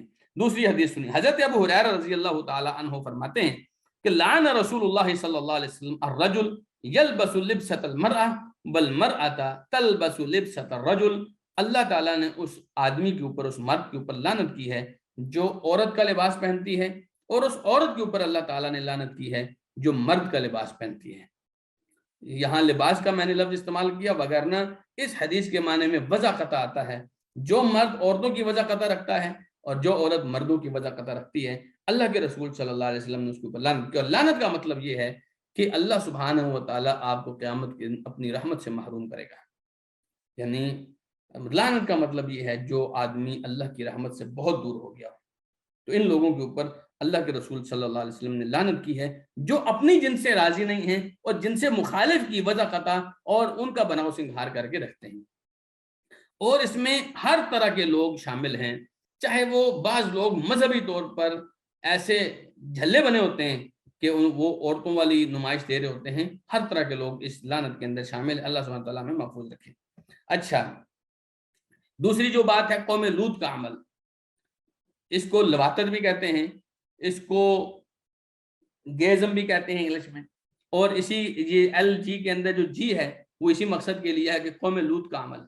تو اسلام قوم لوط کے حوالے سے آپ کو کیا کہتا ہے؟ اسلام کہتا ہے جی یہ کام سراسر حرام ہے اور اسلام سے قبل بھی کسی شریعت میں جائز نہیں رہا۔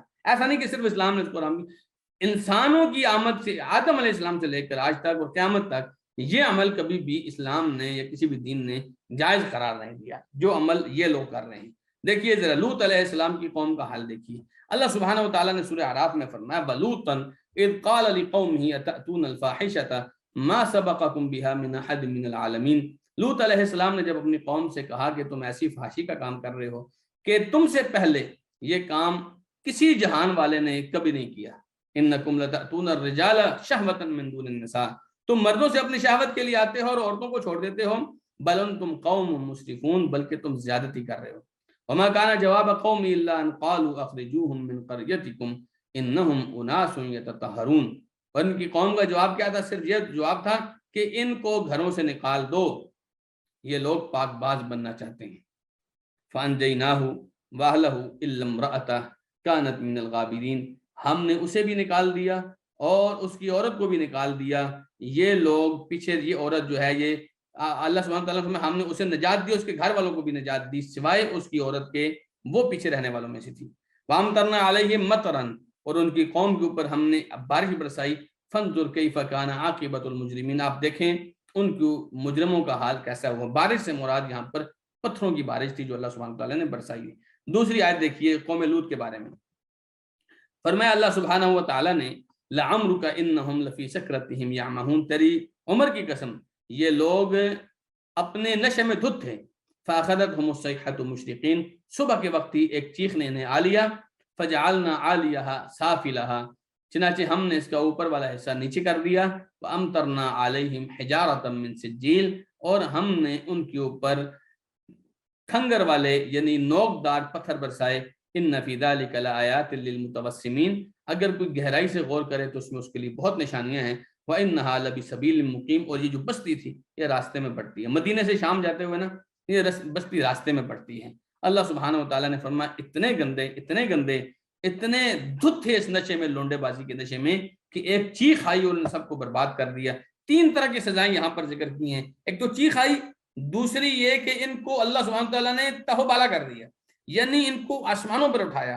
امام ابن قیم رحمہ اللہ نے اور دیگر لوگوں نے ذکر کیا ہے کہ اتنا اونچا اٹھایا کہ آسمان کے کتوں نے، آسمان کے فرشتوں نے ان کے کتوں کی آواز بھی سنی، اور پھر ان کو اللہ سبحانہ تعالیٰ نے پٹک کے دوسری طرف کر کے واپس بھیجا.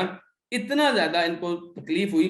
اور تیسری جو ان کو سزا تھی وہ کیا تھی، ان کے اوپر اللہ سبحانہ تعالیٰ نے نشان زدہ پتھر برسائے، صرف اس لیے کہ یہ لوگ برے اعمال کرتے. امام ابن قیم کہتے ہیں ان جیسا عمل اور کسی کا نہیں تھا، اس لیے سزا بھی ان کو وہ ملی جو عام طور پر اور قوموں کو نہیں ملی ہے. تو یہ قوم لوط کا عمل ہے جی. اگر آپ بھی چاہتے ہیں، یہ دیکھ لیجئے ہمارے ہاں رحمت کی بارش جسے ہم کہتے ہیں وہ برسی تو ہماری قوم کا کیا حال ہوا، اور اگر یہی بارش پتھروں کی ہوتی تو پھر آپ ذرا سوچئے تو صحیح کہ ہماری قوم کہاں تک پہنچ جاتی ہے. تو یہ قوم لوط کا عمل. ایک اور عمل ہے جسے اچھا اس قوم لوط کے عمل کی سزا رہ گئی ہے جی، کہ اس قوم لوط کے عمل کے بارے میں رسول اللہ صلی اللہ علیہ وسلم نے کیا فرمایا. آپ علیہ السلام نے فرمایا لعن اللہ من عمل عمل قوم لوط، لعن اللہ من عمل عمل قوم لوط ثلاثا. نبی کریم صلی اللہ علیہ وسلم نے فرمایا اللہ تعالیٰ کی لعنت ہو اس آدمی کے اوپر جو قوم لوط والا عمل کرتا ہے، اللہ کی لعنت ہو اس کے اوپر جو قوم لوط والا عمل کرتا ہے. یہ بات نبی کریم صلی اللہ علیہ وسلم نے 3 مرتبہ ارشاد فرمائی. اور اس کے ساتھ ساتھ عبداللہ ابن عباس رضی اللہ عنہ کہتے ہیں نبی علیہ السلام نے فرمایا من وجدتموہ یعمل عمل قوم لوط فاقتلوا الفاعل والمفعول به، جسے تم پاؤ کہ قوم لوط والا عمل کر رہا ہے اسے بھی قتل کر دو، اور جس کے ساتھ کر رہا ہے اسے بھی قتل کر دو. اللہ کے رسول نے فرمایا فاعل کو بھی قتل کر دو اور مفعول کو بھی قتل کر دو، یہ دونوں لوگ زندہ رہنے کے قابل نہیں ہیں. حضرت امام ابن قیم رحمہ اللہ نے ایک اس کی تشریح میں فرمایا کہ کیونکہ اس آدمی کے لیے جو مفعول ہے جس کے ساتھ کسی نے برا عمل کیا ہے اور اس کی رضامندی کے ساتھ کیا ہے، اگر اس کے لیے مر جاتا تو اس کے لیے بہتر تھا، کیونکہ رسول اللہ صلی اللہ علیہ وسلم نے فرمایا اپنی عزت بچاتے بچاتے کوئی مر جائے تو اس کو شہید لکھا جائے گا، لیکن اب جو یہ زندگی گزارے گا یہ اس کے اندر یوں سمجھیے اس کو زندگی گزارنے کے لیے اس کے پاس کچھ بھی نہیں رہا. ایک آدمی کے پاس ایک حیا ہوتی ہے، ایک عزت ہوتی ہے جی، وہی اس نے دوسرے کے ہاتھ میں دے دی، تو اس آدمی کو بھی قتل کر دینا بہتر ہے. اس لیے امام ابن قیم فرماتے ہیں اس کو قتل کر دینا چاہیے. اس کی سزا کیا ہے؟ قوم لوط کے ہم جس پرستوں کی سزا کیا ہے؟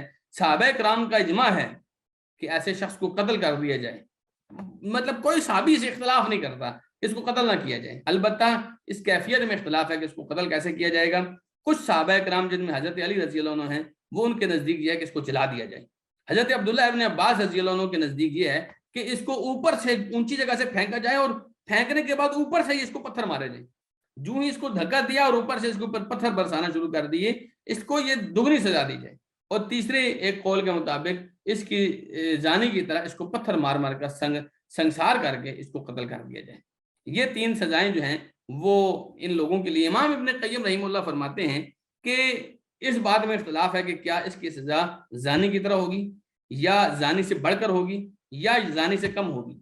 تو امام ابن قیم نے جس بات کو خود یعنی کہ ترجیح دی وہ یہ ہے، فرماتے ہیں کہ حضرت ابو بکر رضی اللہ عنہ، سیدنا علی، سیدنا خالد ابن ولید، سیدنا عبداللہ ابن زبیر، سیدنا عبداللہ ابن عباس، امام مالک، امام اسحاق ابن راہوے، امام احمد کی 2 روایتوں میں سے صحیح ترین روایت کہتے ہیں، اور امام شافعی کے 2 اقوال میں ایک قول یہ ہے کہ اس کی سزا زنا سے زیادہ ہے. ہر حال میں اسے قتل کیا جائے گا چاہے شادی شدہ ہے یا شادی شدہ نہیں ہے. زانی میں تو یہ ہوتا ہے نا جو شادی شدہ نہیں ہے اس کو کوڑے مارے جائیں گے، لیکن اس صورت میں شادی شدہ اگر یہ نہیں بھی ہے تو بھی اس کو قتل کیا جائے گا، کیونکہ رسول اللہ صلی اللہ علیہ وسلم نے فرمایا اس کو قتل کیا جائے گا. ایک عمل ہے عمل سحاق، جو جس کو یہ جو LGBT کے اندر ایل جس کو پریزنٹ کرتا ہے کہ لیسبین، وہ عورتیں جو عورتوں کے ساتھ اپنی جو ہے وہ جنسی خواہش پوری کرنے کی قائل ہیں. تو اس بارے میں شیخ صالح المنجد جو مشہور عرب مفتی ہیں وہ فرماتے ہیں کہ لا شک بین الفقہاء ان سحاق حرام. فقہا کے نزدیک اس بات میں کوئی شک نہیں ہے کہ یہ جو عمل ہے عورت سے اپنی جنسی خواہش پوری کرے گی حرام ہے اور یہ کبیرہ گناہوں میں سے ہے. اور امام نے حجر رحمہ اللہ نے اس کے اوپر شریعت کی جو ہے وہ کچھ نصوص بھی ذکر کیے ہیں۔ امام ابن قدامہ المقدسی رحمہ اللہ بہت مشہور فقیہ ہیں، وہ فرماتے ہیں کہ اس کی حد کو تعین قرآن و حدیث نے نہیں کیا، البتہ اس کی تعزیر ہوگی، جو قاضی ہے یا جو حکمران ہے وہ اپنے طور پر اس کو سزا دے گا۔ یہ مختلف چیزیں ہیں جس کی اسلامی شریعت میں بات کی گئی۔ ایک بات جو بہت زیادہ پھیلائی جاتی ہے، ہم نے اس کا تذکرہ نہیں کیا کیونکہ وقت بھی ابھی بہت قریب ہے، کہ وہ آدمی جو مخنث ہے، جس کی جو جنس ہے وہ متعین نہیں ہے کہ کیا یہ مرد ہے یا عورت ہے، اور پیدائشی طور پر وہ ایسا ہے، تو اس آدمی کے لیے جو ہے شریعت کے الگ قوانین ہیں، اور اس آدمی کو شریعت نے متعین کیا ہے کہ اس کے ساتھ آپ نے کیا کرنا ہے۔ یہ الگ بات ہے کہ ہمارے ہاں یوں سمجھا جاتا ہے جیسے اسلام نے اس کے اوپر ظلم کیا ہے۔ اسلام نے کبھی بھی کسی آدمی کے اوپر بھی ظلم نہیں کیا، تو اللہ سبحانہ تعالیٰ کبھی بھی اپنے بندوں پر ظلم نہیں کرتا ہے جی، ٹھیک ہے۔ وما انا بظلام للعبید، اللہ تعالیٰ فرماتا ہے یاد رکھنا میں کبھی بھی اپنے بندوں کے ساتھ ظلم کرنے والا نہیں ہوں، تو یہ بات یاد رکھیے۔ اس کے بعد آخری جو ہم آپ سے بات کرنا چاہتے ہیں، یہ سب کچھ بیان کرنے میں ہمارا جو ہے وہ مقصد کیا ہے، اور آپ تک یہ بات پہنچانے سے ہم آپ سے کیا چاہتے ہیں کہ ہمارا رویہ کیا ہونا چاہیے، آپ کا رویہ کیا ہونا چاہیے۔ دیکھیے، ایک چیز ہوتی ہے کسی کو غلط سمجھنا، اور ہم سب لوگ غلط سمجھتے ہیں۔ ایک چیز ہوتی ہے کسی غلط کے خلاف اقدام کر کے اس غلط کو ختم کرنا۔ اگر میں اور آپ یہ کر سکیں تو یہ ہمارا رویہ ہونا چاہیے، اور اگر نہ کر سکیں کم سے کم اس غلط کے خلاف دل میں نفرت ضرور پالیے، اپنے بچوں کے دلوں میں نفرت ڈالیے۔ دیکھیے، جب آپ کسی چیز کے بارے میں نفرت نہیں ڈالیں گے تو میڈیا، سوشل میڈیا، آپ کا معاشرہ، آپ کی سوسائٹی، اس کے دوست، اس کے قریبی اس کے دل میں محبت ڈال دیں گے۔ تو جب تک آپ اپنے بچوں، آپ اپنی اولادوں، اپنے چھوٹے بھائیوں بہنوں کے دلوں میں ان چیزوں کی نفرت اور گھن نہیں ڈالیں گے، ان چیزوں کی گندگی نہیں ڈالیں گے کہ یہ اتنی گندی چیزیں ہیں، تب تک آپ کے بھائی بہن، بیٹا بیٹی محفوظ نہیں ہیں۔ کیوں؟ کیونکہ میڈیا اور معاشرہ سب مل کر یہ کام کر رہے ہیں کہ وہ یہ چیزیں مزین کر کے آپ تک پہنچائیں۔ اس حوالے سے ہماری آپ سے صرف ایک درخواست ہے، اور وہ رسول اللہ صلی اللہ علیہ وسلم کی حدیث میں بیان ہے۔ نبی کریم صلی اللہ علیہ وسلم نے فرمایا جی، آپ نے فرمایا ما من نبی بعثہ اللہ فی امت قبلی، کوئی نبی بھی ایسا نہیں ہے جسے اللہ تعالیٰ نے مجھ سے پہلے کسی بھی امت میں بھیجا ہو، الا کان من امتہ حواریون و اصحاب، مگر اس کے کچھ نہ کچھ حواری اور اصحاب وہاں پر ضرور ہوتے تھے، یأخذون بسنتی ویقتدون بامرہ، جو اس کی سنت کو پکڑتے تھے اور اس کے احکام پر چلتے تھے۔ پھر بعد میں ایسے ناخلف لوگ آئے، ثم انہا تخلف من بعدہم خلوف، ان کے بعد ایسے ناخلف لوگ آئے، یقولون ما لا یفعلون، جو باتیں ایسی کرتے تھے جس پر عمل نہیں کرتے تھے، ویفعلون ما لا یؤمرون، اور کام ایسے کرتے تھے جس کا ان کو حکم نہیں ملتا تھا۔ فمن جاہدہم بیدہ فہو مؤمن، جو آدمی ان لوگوں کے خلاف اپنے ہاتھ سے جہاد کرے گا وہ مومن ہوگا۔ اگر آپ کے ہاتھوں میں قوت ہے، آپ کسی کو ایک تھپڑ مار کے ان لوگوں کی سوسائٹی سے بچا سکتے ہیں، اپنے چھوٹے بھائی کو ایک ڈانٹ پلا کر اسے ان لوگوں سے نفرت دلا سکتے ہیں، تو آئیے، فمن جاہدہم بیدہ فہو مؤمن، جو ان لوگوں کے خلاف اپنے ہاتھ سے جہاد کرے گا وہ مومن ہوگا۔ ومن جاہدہم بلسانہ فہو مؤمن، جو ان کے خلاف اپنی زبان سے جہاد کرے گا وہ مومن ہوگا۔ ومن جاہدہم بقلبہ فہو مؤمن، اور جو ان کے خلاف اپنے دل سے جہاد کرے گا وہ بھی مومن ہوگا۔ ولیس وراء ذلک من الایمان حبۃ خردل، آپ نے فرمایا اس کے بعد تو ایمان ایک رائی کے دانے کے برابر بھی نہیں رہتا۔ تو آئیے، جس کے ہاتھ میں ہمت ہے، اگر آپ ہاتھ چلا کر اس برائی کو اپنے گھر آنے سے، اپنے معاشرے میں پنپنے سے روک سکتے ہیں، روکیے۔ اللہ کی قسم، ان ہاتھوں کی قیمت ادا ہو جائے گی۔ آپ کو ان ہاتھوں سے نا ایک خاص قسم کی خوشبو آئے گی وفاؤں کی، جو آپ اللہ کے دین کے ساتھ، اللہ کے بندوں کے ساتھ کریں گے۔ میں بار بار یہ عرض کر رہا ہوں کہ یہ صرف اسلامی ایشو نہیں ہے، یہ انسانی ایشو ہے، یہ فطرت کا ایشو ہے۔ یہ لوگ فطرت کے نظام کو درہم برہم کرنا چاہتے ہیں۔ اگر آپ کے ہاتھ میں ہمت نہیں ہے، زبان میں تو ہے، جس زبان سے میں اور آپ کئی لوگوں کی قیمتیں چغلیاں کرتے ہیں، اس زبان سے میں اور آپ لوگوں تک خیر کی بات، حق کی بات، حیا کی بات، شرم کی بات کیوں نہیں پہنچا سکتے؟ والحیاء خیر کلہ، حیا جو ہے وہ ساری کی ساری خیر ہوتی ہے۔ تو آئیے، آپ اپنی زبان کو استعمال کیجئے، اور کچھ نہیں کر سکتے، کچھ آپ کو نہیں آتا.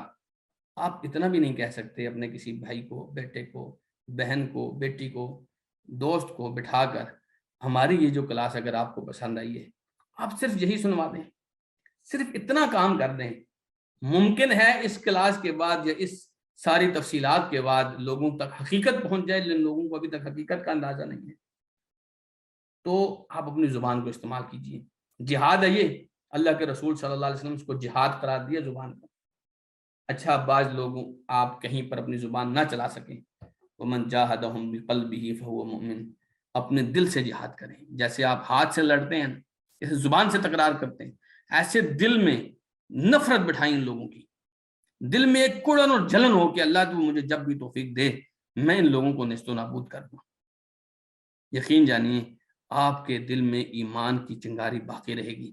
اگر اتنا بھی نہیں ہے، اتنا بھی نہیں ہے، تو پھر اس کے بعد تو ایمان ایک رائی کے دانے کے برابر بھی نہیں رہتا.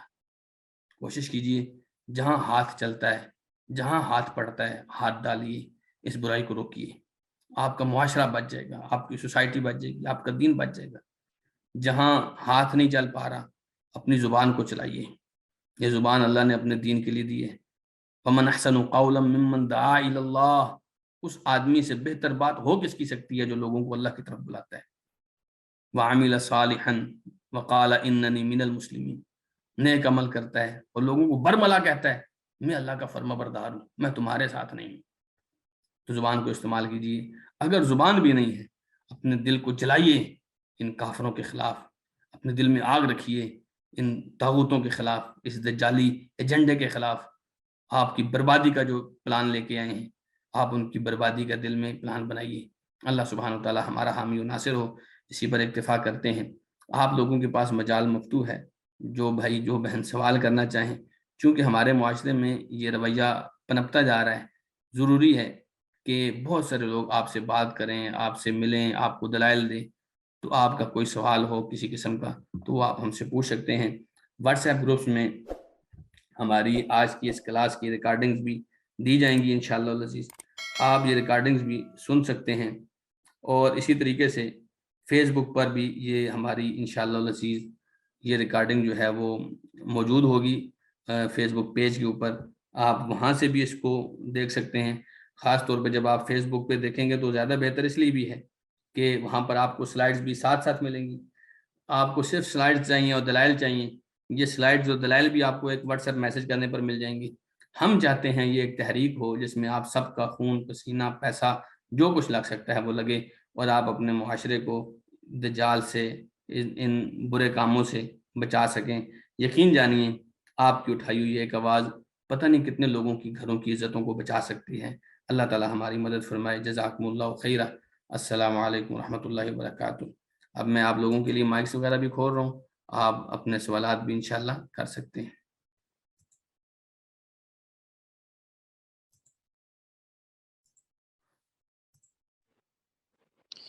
السلام علیکم ورحمۃ اللہ. وعلیکم السلام ورحمۃ اللہ وبرکاتہ. ماشاء اللہ لیکچر بہت اچھا تھا. میرا ایک سوال ہے اس حوالے سے کہ لیکچر تو مطلب ہم نے کافی اچھی انفارمیشن تھی اس میں، لیکن ہمارے معاشرے کی ایک یہ ریالٹی ہے، یہ ٹرانسجینڈر جو ہے، تو اسلام اس حوالے سے ہمیں کیا ہدایت دیتا ہے، کیا رہنمائی فرماتا ہے کہ ان کے ساتھ ہم اپنا رویہ کس طرح رکھیں؟ کیونکہ ظاہر ہے کہ آپ جس کے ساتھ بھی ڈسکشن کرتے ہیں تو وہ آگے سے مطلب یہی پوچھتے ہیں کہ یہ ایک مائنارٹیز ہے، ان کے اپنے حقوق ہیں، ان کو مطلب ایجوکیشن کی اور باقی چیزوں کی بھی ان کے حقوق ہونے چاہیے. تو ابھی یہ جو ایکٹ ہے اس پہ بھی اگر کسی کے ساتھ آپ ڈسکشن کریں تو وہ یہ چیزیں سامنے لے کے آتا ہے کہ ان کے ساتھ معاشرے میں زیادتی ہوتی ہے، تو ان کو کس طرح تحفظ دیا جائے اگر ہم کوئی ایکٹ وغیرہ قانون نہ لے کے آئیں. تو کائنڈلی اس پہ تھوڑا سا رہنمائی فرمائیں. جی جزاکم اللہ خیرہ. سہیل بھائی یہ ایک بہت اچھا آپ نے سوال کیا کہ یہ ایک مائنورٹی ہے تو اس کے کیا حقوق اسلام نے یا ہمارے قانون میں ڈیفائن ہونے چاہیے. سب سے پہلی اور بنیادی بات تو یہ ہے سہیل بھائی کہ یہ لوگ آپ کے معاشرے کو ایکسیپٹ نہیں کر رہے. جو ہمارا معاشرہ ہے وہ انسانی لیول پہ میں بات کروں، ابھی اسلامی لیول پہ نہیں، اسلام تو بہت ہی طہارت کی بات کرتا ہے نا. انسانی لیول پر جو ایک معاشرہ چل رہا تھا انہوں نے اس کو ایکسیپٹ نہیں کیا، انہوں نے خود اس معاشرے میں بگاڑ پیدا کیا. یہ لوگ اپنے آپ کو، دیکھیے انسانوں میں اللہ تعالیٰ نے مرد اور عورت رکھا ہے، اور اعضاء کے حوالے سے، خواہشات کے حوالے سے، لہجے کے حوالے سے اللہ تعالیٰ نے مرد اور عورت کو الگ الگ رکھا ہے۔ انسانوں کے معاشرے میں یہ تصور ہو ہی نہیں سکتا کہ ایک تیسری پارٹی ہوگی جو ہم جنس پرستی کے اوپر آئے گی۔ یہ انسانوں کا معاشرہ یہ بات نہیں سوچ سکتا۔ تو ان لوگوں کو انسانوں کی کیٹیگری میں شامل کرنا کہ یہ لوگ حقوق رکھتے ہیں، ان کا کوئی حق نہیں ہے، اس کی وجہ یہ ہے یہ آپ کو انسان نہیں سمجھتے۔ اگر آپ کو سمجھتے ہوتے تو آپ کے سسٹم میں یہ آتے ہیں، یہ کہتے ہیں کہ نہیں، ہم آپ جو ہے جو پابندیاں لگا رہے ہیں یہ انسانوں کے لیے درست نہیں ہے، ٹھیک ہے جی، آپ کے معاشرے کو انسانی معاشرہ تصور نہیں کرتے، جبکہ آپ کو جو ہے آپ ان کے حقوق کی بات کرتے ہیں۔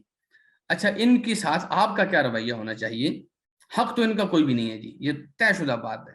آپ ان کو کیا حق دے سکتے ہیں؟ ان کا صرف ایک حق ہے، ان کو آپ راہ راست پر لائیں، ان کی آپ اصلاح کرنے کی کوشش کریں۔ یہ بیمار ہیں، ٹھیک ہے، ان کو نہیں سمجھ آ، جس طرح ایک پاگل نہیں ہوتا، آپ کبھی بھی ایک پاگل کو دیکھ کر اس کو روڈ کے اندر نہیں پھینکیں گے، بلکہ آپ اس کی بڑی غلطی بھی معاف کر دیں گے۔ تو اس وقت ان کے ساتھ ہمارا رویہ یہ ہے کہ ہم ان کو ہلاکت کے گھڑے میں جاتا ہوا دیکھ کر چپ نہیں رہیں گے، ان کی اصلاح کرنے کی کوشش کریں گے۔ یہ جس طرح آپ ایک پاگل کو پاگل خانے میں جمع کراتے ہیں، میں سمجھتا ہوں، بلکہ کچھ عرب مشائخ نے، جب میں اس کا مطالعہ کر رہا تھا تو عرب مشائخ نے اس بات پر زور دیا ہے کہ ان لوگوں کے علاج کے لیے سینٹرز ہونے چاہیے، جہاں پر اس ذہنیت، اس بیمار ذہنیت کا علاج ہونا چاہیے، اور جہاں پر ان کو بہتر کیا جا سکے۔ تو یہ بیمار ہیں، اور اگر آپ ان لوگوں کو راستہ دیں گے کہ ان کے حقوق ہیں اور یہ کہیں بات کر سکتے ہیں، کہیں کھڑے ہو سکتے ہیں، جیسے میں نے حدیث عرض کی، اللہ کے رسول صلی اللہ علیہ وسلم نے فرمایا کہ ان لوگوں کو اپنے گھروں میں سے آپ نکال دیں، ان کو گھر میں نہیں آنے دے سکتے۔ تو یہ ہمارا جو معاشرہ یہ گھروں پر ہی مشتمل ہے نا، تو ان لوگوں کو آپ نے الگ سے یا تو ان کے لیے سینٹرز ہوں یا ان کے لیے دور کوئی پناہ گاہیں ہوں جہاں پر یہ لوگ رہیں گے۔ یہ لوگ آپ کے معاشرے میں نہیں رہیں گے، لیکن آپ نے کیا کرنا ہے؟ ان بیماروں کی اصلاح کرنے کی، ان کی بیماری کو درست کرنے کی کوشش کرنی۔ اس میں سائیکولوجیکل بھی ایشو ہے، اور اس میں جو ہے وہ جو میڈیسن وغیرہ کے ساتھ بھی ان کی ہو سکتی ہے، اور پھر ان کو سب سے بڑی بات روحانی طور پر قرآن و حدیث کے دلائل دینا اور قرآن و حدیث کے قریب کرنا، یہ بہت زیادہ ضروری ہے۔ یہ بیمار لوگ ہیں، جیسے آپ باقی بیماروں کو نہیں چھوڑتے، ان کا علاج کرنے کی کوشش کرتے ہیں، ان کا بھی علاج کرنے کی کوشش کرنی چاہیے۔ اس کے علاوہ کوئی آدمی یہ ڈیمانڈ کرے کہ ان کے کچھ حقوق ہونے چاہیے، تو ان کے ایکچوئل میں کوئی حقوق نہیں۔ ان سے کہیں کہ پہلے آپ ہمارے معاشرے کو ٹھیک سمجھیں، اس کے بعد ہم آپ سے بات کرتے ہیں۔ یہ آپ کے معاشرے کو ٹھیک نہیں سمجھتے کہ آپ جو مرد و عورت کے ساتھ یہ کہتے ہیں وہ درست ہے ہی نہیں۔ یہ کہتے ہیں کہ بھائی آپ کے مردوں کے ساتھ مردوں کے تعلقات کیوں نہیں ہیں، یہ اس بات کو ڈینائی کرتے ہیں۔ تو اس لیے میں سمجھتا ہوں کہ ان لوگوں کو حقوق دینے کی بجائے ان کی بیماری کی، یہ اس طرح جس طرح کو پاگل آ کر آپ سے کہے کہ آپ اس کو حق دیں، یہ اس کا حق بنتا ہے، آپ اس کو کیسے دے سکتے ہیں؟ ایک آدمی شراب کے نشے میں دھت ہو اور آ کر آپ سے کہے کہ آپ اس کا یہ حق دینا ہے، آپ اس کو کیسے دے سکتے ہیں؟ ایسے نشئی لوگوں کو، ایسے جو یعنی کہ جن کا ذہن بالکل معاف ہو چکا ہے، ان لوگوں کا کوئی حق نہیں ہے الا یہ کہ ان کی بیماری کا علاج کیا جائے، واللہ اعلم۔ جی سوری، ایک کاؤنٹر کوشچن میرے ذہن میں آ گیا، ٹائم کی کمی بھی ہے۔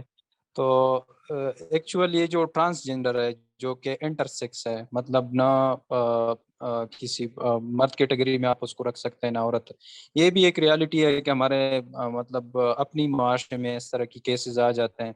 لیکن ایشو جو ہے وہ یہ ہے کہ مطلب اگر کسی کے گھر ایسی کوئی کیس آ جاتا ہے تو وہ خاص کر جو ہمارے اس سائڈ کی کے پی، نارتھ کے پی، اس سائڈ کے جو علاقے، اس میں یہ ہوتا ہے کہ اس طرح کا بچہ جو ہے پھر والدین جو ہوتے ہیں ان کو اس طرح کی کمیونٹی جو ہوتی ہے ان کی ٹرانسجینڈر کی، اس کے حوالے کر دیتے ہیں۔ تو جو بیسک کویسچن مطلب زیادہ اگر کسی ایسے بندے کے ساتھ ڈسکشن کریں گے تو وہ یہ اٹھاتے ہیں کہ یہ بھی اللہ تعالیٰ کی مخلوق ہے، اگر کسی کی گھر پیدا ہوئی ہے تو اس کی بھی وراثت میں حقوق ہونے چاہیے، اس کی پراپر ایجوکیشن ہونی چاہیے، اس کی پراپر براٹ اپ ہونی چاہیے۔ تو یہ اگر والدین اس کو کسی کمیونٹی کے حوالے کر دیتے ہیں تو اس سے تحفظ کے لیے یہ ایکٹ آیا ہے۔ تو اس کے بارے میں آپ تھوڑا سا گائیڈ کریں، جی آپ کا سہیل کیا بھائی، یہ اس بہت کے بارے اچھا میں؟ سوال ہے آپ کا۔ میں نے جیسے عرض کیا کہ ان لوگوں کے بارے میں اسلام نے باقاعدہ آپ کو احکامات دیے ہیں، اور یہ جو سب سے پہلے تو یہ غلط فہمی دور کریں کہ ٹرانسجینڈر اور انٹرسیکس میں فرق ہے۔ جو کہ عام طور پہ غلط فہمی پھیلائی جاتی ہے کہ ان میں فرق نہیں ہے. ٹرانسجینڈر اور انٹرسیکس میں فرق. ٹرانسجینڈر وہ ہے جو حقیقت میں مرد ہے اور وہ عورت بننے کی کوشش کرتے ہیں, اور دوسری جو عورت ہے وہ مرد بننے کی کوشش کرتی ہے.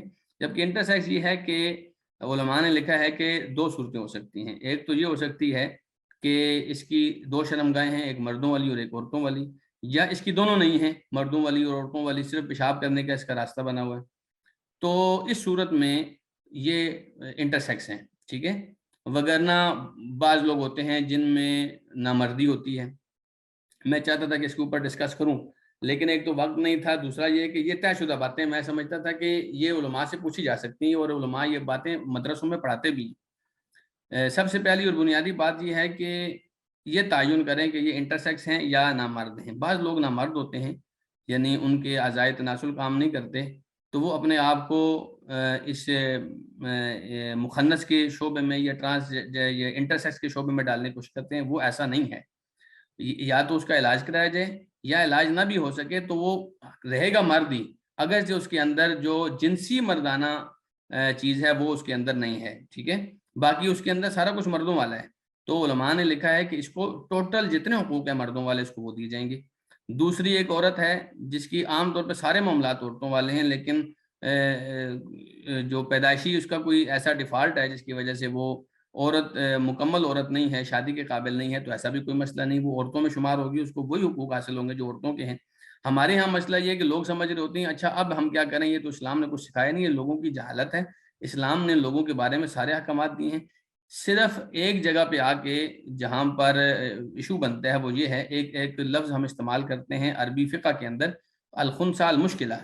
جب ایک آدمی ایسا ہو جس کی مرد اور عورت ہونے کی دونوں کوالٹی سیم ہوں, برابر برابر ہوں, اور آپ کے لیے یہ طے کرنا بہت مشکل ہو گیا ہے کہ اب یہ مردوں میں آپ اس کو شمار کریں گے یا عورتوں میں کریں گے. اس کا بہت سمپل حل ہے کہ آپ اس کے لیے جو ہے نا الخنثیٰ کا لفظ استعمال کریں. خنثیٰ کا مطلب ہوتا ہے کہ جو نرم ہوتا ہے, اپنی شناخت بتاتے ہوئے نرم ہے, یعنی کہ جس کی شناخت اس طرح ظاہر نہیں ہوئی کہ مرد بھی نہیں, اور اس کے کچھ چال چلن مردوں کی طرح ہے, کچھ چال چلن عورتوں کی طرح. آپ کو پتہ ہے فقہاء نے تو یہاں تک بھی بات لکھی ہے کہ اس کی شجاعت و بہادری بھی اگر مردوں والی ہے تو اس کو مردوں والے حقوق دیے جائیں گے. تو یہ تو اسلام میں تو مسئلہ ہے ہی نہیں کہ ان کو کیا حقوق دیے جائیں گے. مسئلہ یہ ہے کہ ان کی آڑ میں ٹرانسجینڈر کو پروموٹ کیا جا رہا ہے. اصل ایشو یہ ہے. ان لوگوں کا آج سے پہلے کبھی کوئی ایسا مسئلہ نہیں تھا. ہاں, ہمارے معاشرے میں ایک چیز ہے, ان لوگوں کو غلط کاموں کے لیے استعمال کیا جاتا رہا. اب ان لوگوں کی اپنی عزت نہیں رہی, اس وجہ سے ان لوگوں کو ایشو ہو رہا تھا, اور وہ ایشو ریزالو کیا جا سکتا ہے. ان کو معاشرے میں جو ہے اول تو پہلے تو تحقیق ہونی چاہیے نا. اکثر مرد ہمارے ہاں وہ انٹرسیکس اپنے آپ کو شو کیے ہوئے ہوتے ہیں, صرف اپنی خواہشات کے لیے اور اپنے احساسات کے لیے. یہ بات درست نہیں ہے. بہت کم سہیل بھائی, اگر آپ اپنے گاؤں میں اپنے علاقے میں نظر دوڑائیں کہ یار ریئل میں آپ کے سامنے جس کی آپ کو اطلاع ملی ہے کوئی ایسا انٹرسیکس پیدا ہوا ہے تو مجھے بتائیں. چلیں اگر ایک آدھ ہو بھی, اور یہ ان کا ذاتی طور پر وجود تو ہے, اس کو تو ہم انکار نہیں کرتے, لیکن اگر آپ کے ایک ضلع کے اندر ایک آدھ بندہ ہو گیا تو کیا آپ تصور کر سکتے ہیں کہ وہ جو ایک بندہ ہے اور وہ جو آپ کی گلی میں سارا دن پھرتے رہتے ہیں کتنی تعداد میں فرق ہے. تو اس کا مطلب ہے کہ انٹرسیکس کی آڑ میں ٹرانسجینڈر کو پروموٹ کیا جا رہا ہے, جو کہ نہیں ہونا چاہیے. انٹرسیکس کے لیے اللہ سبحانہ تعالیٰ نے, اللہ کے رسول نے بہت سارے احکامات دیے ہیں, وہ کرنے چاہیے انشاءاللہ.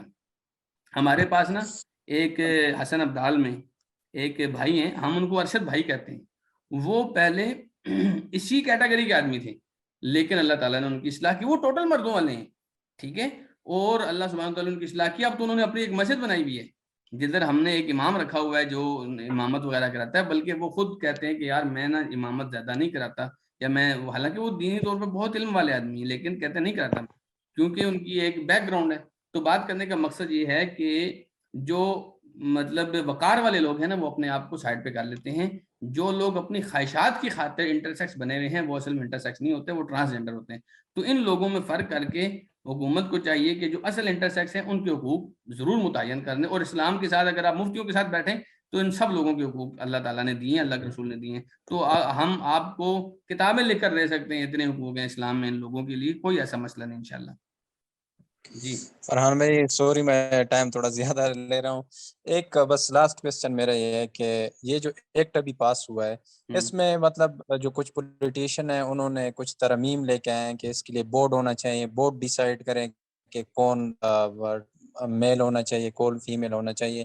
لیکن اس حوالے سے آپ کی کیا رائے ہیں کہ اگر ہم ایک ترمیم بھی کر لیں، ایک بورڈ بھی بنا دیں، تو وہ میڈیکل بورڈ کی میرٹ کون انشور کرے گا کہ میڈیکل بورڈ جو ہے وہ پراپر لیگل کام کر رہا ہے، اس میں کوئی لیگل کام نہیں ہوتا؟ تو میرے خیال میں یہ جو ایکٹ ہے یہ پورا ایکٹ ہی واپس ہونا چاہیے، یہ صرف نہیں کہ اس کے اندر ترمیم کیے جائے.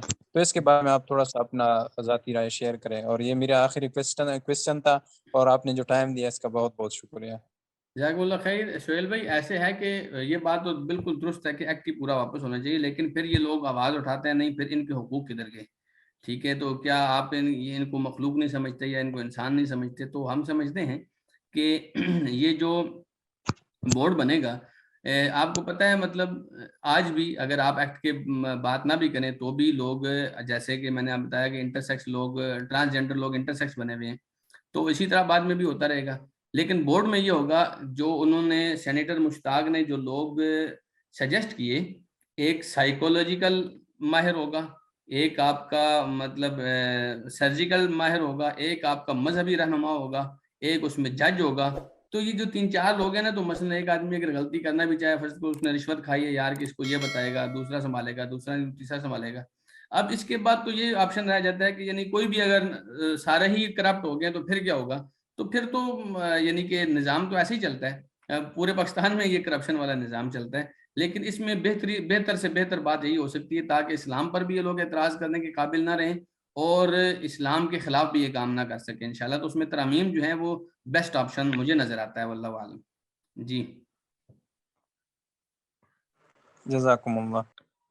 السلام علیکم ورحمۃ اللہ وعلیکم وبرکاتہ. السلام ورحمۃ اللہ وبرکاتہ. ویسے کوئی کویشچن نہیں ہے، لیکن میں اس کو ٹائپنگ میں سے رکھ سکتی تھی کیونکہ میں اس کو پھر سن نہیں پاتی ٹائپنگ کرتے ہیں.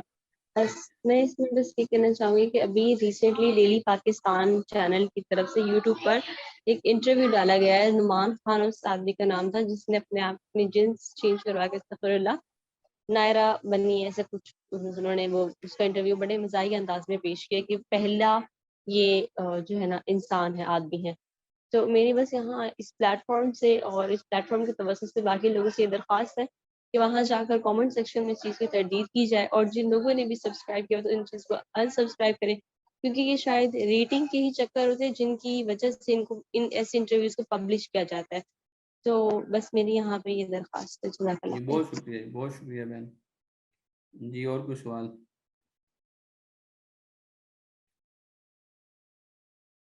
اچھا، ایک بہن نے کہا جی استاد محترم میرے اس میسج کو نہ پڑھ دیں برائے مہربانی. تو یہ ان کا ایک انفارمیٹیو میسج ہے، یہ ضرور ہونا چاہیے. لکھا جی رینبو آج کل قوس قزح رنگ برنگے کھلونے چلے ہوئے ہیں جو کہ اس گناہ کی نفرت کو کم کرنے کے لیے ہیں. برائے مہربانی جہاں دیکھیں اس کی تردید کرتے ہوئے اسٹور والوں سے درخواست کریں کہ وہ یہ کھلونے جلا دیں. اگر کوئی سڑک پر بیچ رہا ہو تو اپنے پلے سے پیسے دے کر خرید لیں اور اسے آئندہ یہ بیچنے سے منع کریں. اچھے سے اس معاملے کو سمجھائیں لوگوں کو اور اپنا کردار لازمی ادا کریں. یہ کھلونا ایک خاندان میں جاتا ہے، اس کو سمجھنے کی کوشش کریں. یہ بات بالکل درست ہے جی. یہ مختلف رنگوں کے نا، جیسے ٹرانسجینڈر لوگوں کا ایک سلوگن ہے اور ایک ان کے اپنا ایک جھنڈا ہے، اس جھنڈے کے کلرز کے اوپر کافی سارے کھلونے آئے ہوئے ہیں. تو اس بہن نے بالکل درست کہا کہ آپ ایسا کریں کہ جہاں یہ کھلونے دیکھیں، کیونکہ لوگوں کو تو اتنی اویئرنیس نہیں ہوتی، تو آپ ان لوگوں کو اویئر کریں اور ان لوگوں کے اندر شعور بیدار کریں. تو یہ بہت اچھا ایک مشورہ ہے، اس کے اوپر سب بھائیوں کو عمل کرنا چاہیے. نیک مردوں کے لیے نیک عورتیں یہ انعام دنیا میں ہے یا آخرت میں؟ دونوں جگہ ہے جی. دنیا میں آپ کو جہاں خبر دی گئی ہے نا کہ آپ نیک آدمی کے لیے نیک عورتیں، وہاں آپ کو حکم بھی دیا گیا ہے، یعنی اس کو آپ امر بھی سمجھیں گے کہ اگر آپ پاک ہیں تو آپ کو پاک بیوی ہی تلاش کرنی چاہیے، آپ بدکار بیوی سے بچنے کی کوشش کریں. اس ٹاپک پر کام کرنے کی ضرورت تھی، آج تک پاکستان سے کام نہیں ہوا. اللہ تعالیٰ انشاءاللہ توفیق دے گا، ہوتا رہے گا. اور اللہ کرے کہ ہمارے اس وجہ سے دوسرے لوگ بھی یعنی موٹیویشن لیں اور یہ کام کریں. اس تحریک کے مقاصد ہیں، اس تحریک کا سمپل مقصد ہے جی اسلام کا ایک نظام ہے، عفت و حیا کا نظام، یہ اس کے اگینسٹ ہے. تو ہم اسلام کے ساتھ کھڑے ہیں، ہم عفت اور حیا اور اسلامی خاندانی نظام کے ساتھ کھڑے ہیں. تو ہم اس کے اگینسٹ جو بھی آئے گا اس کو نہیں مانیں گے انشاءاللہ. تو ہم اویئرنیس اصل میں اس تحریک کے ذریعے اویئرنیس دینا چاہتے ہیں، کیونکہ بہت سارے لوگ یا تو اس بل کو نہیں سمجھ رہے، یا اس تحریک کو نہیں سمجھ رہے، یا اس کے انجام کو نہیں سمجھ رہے.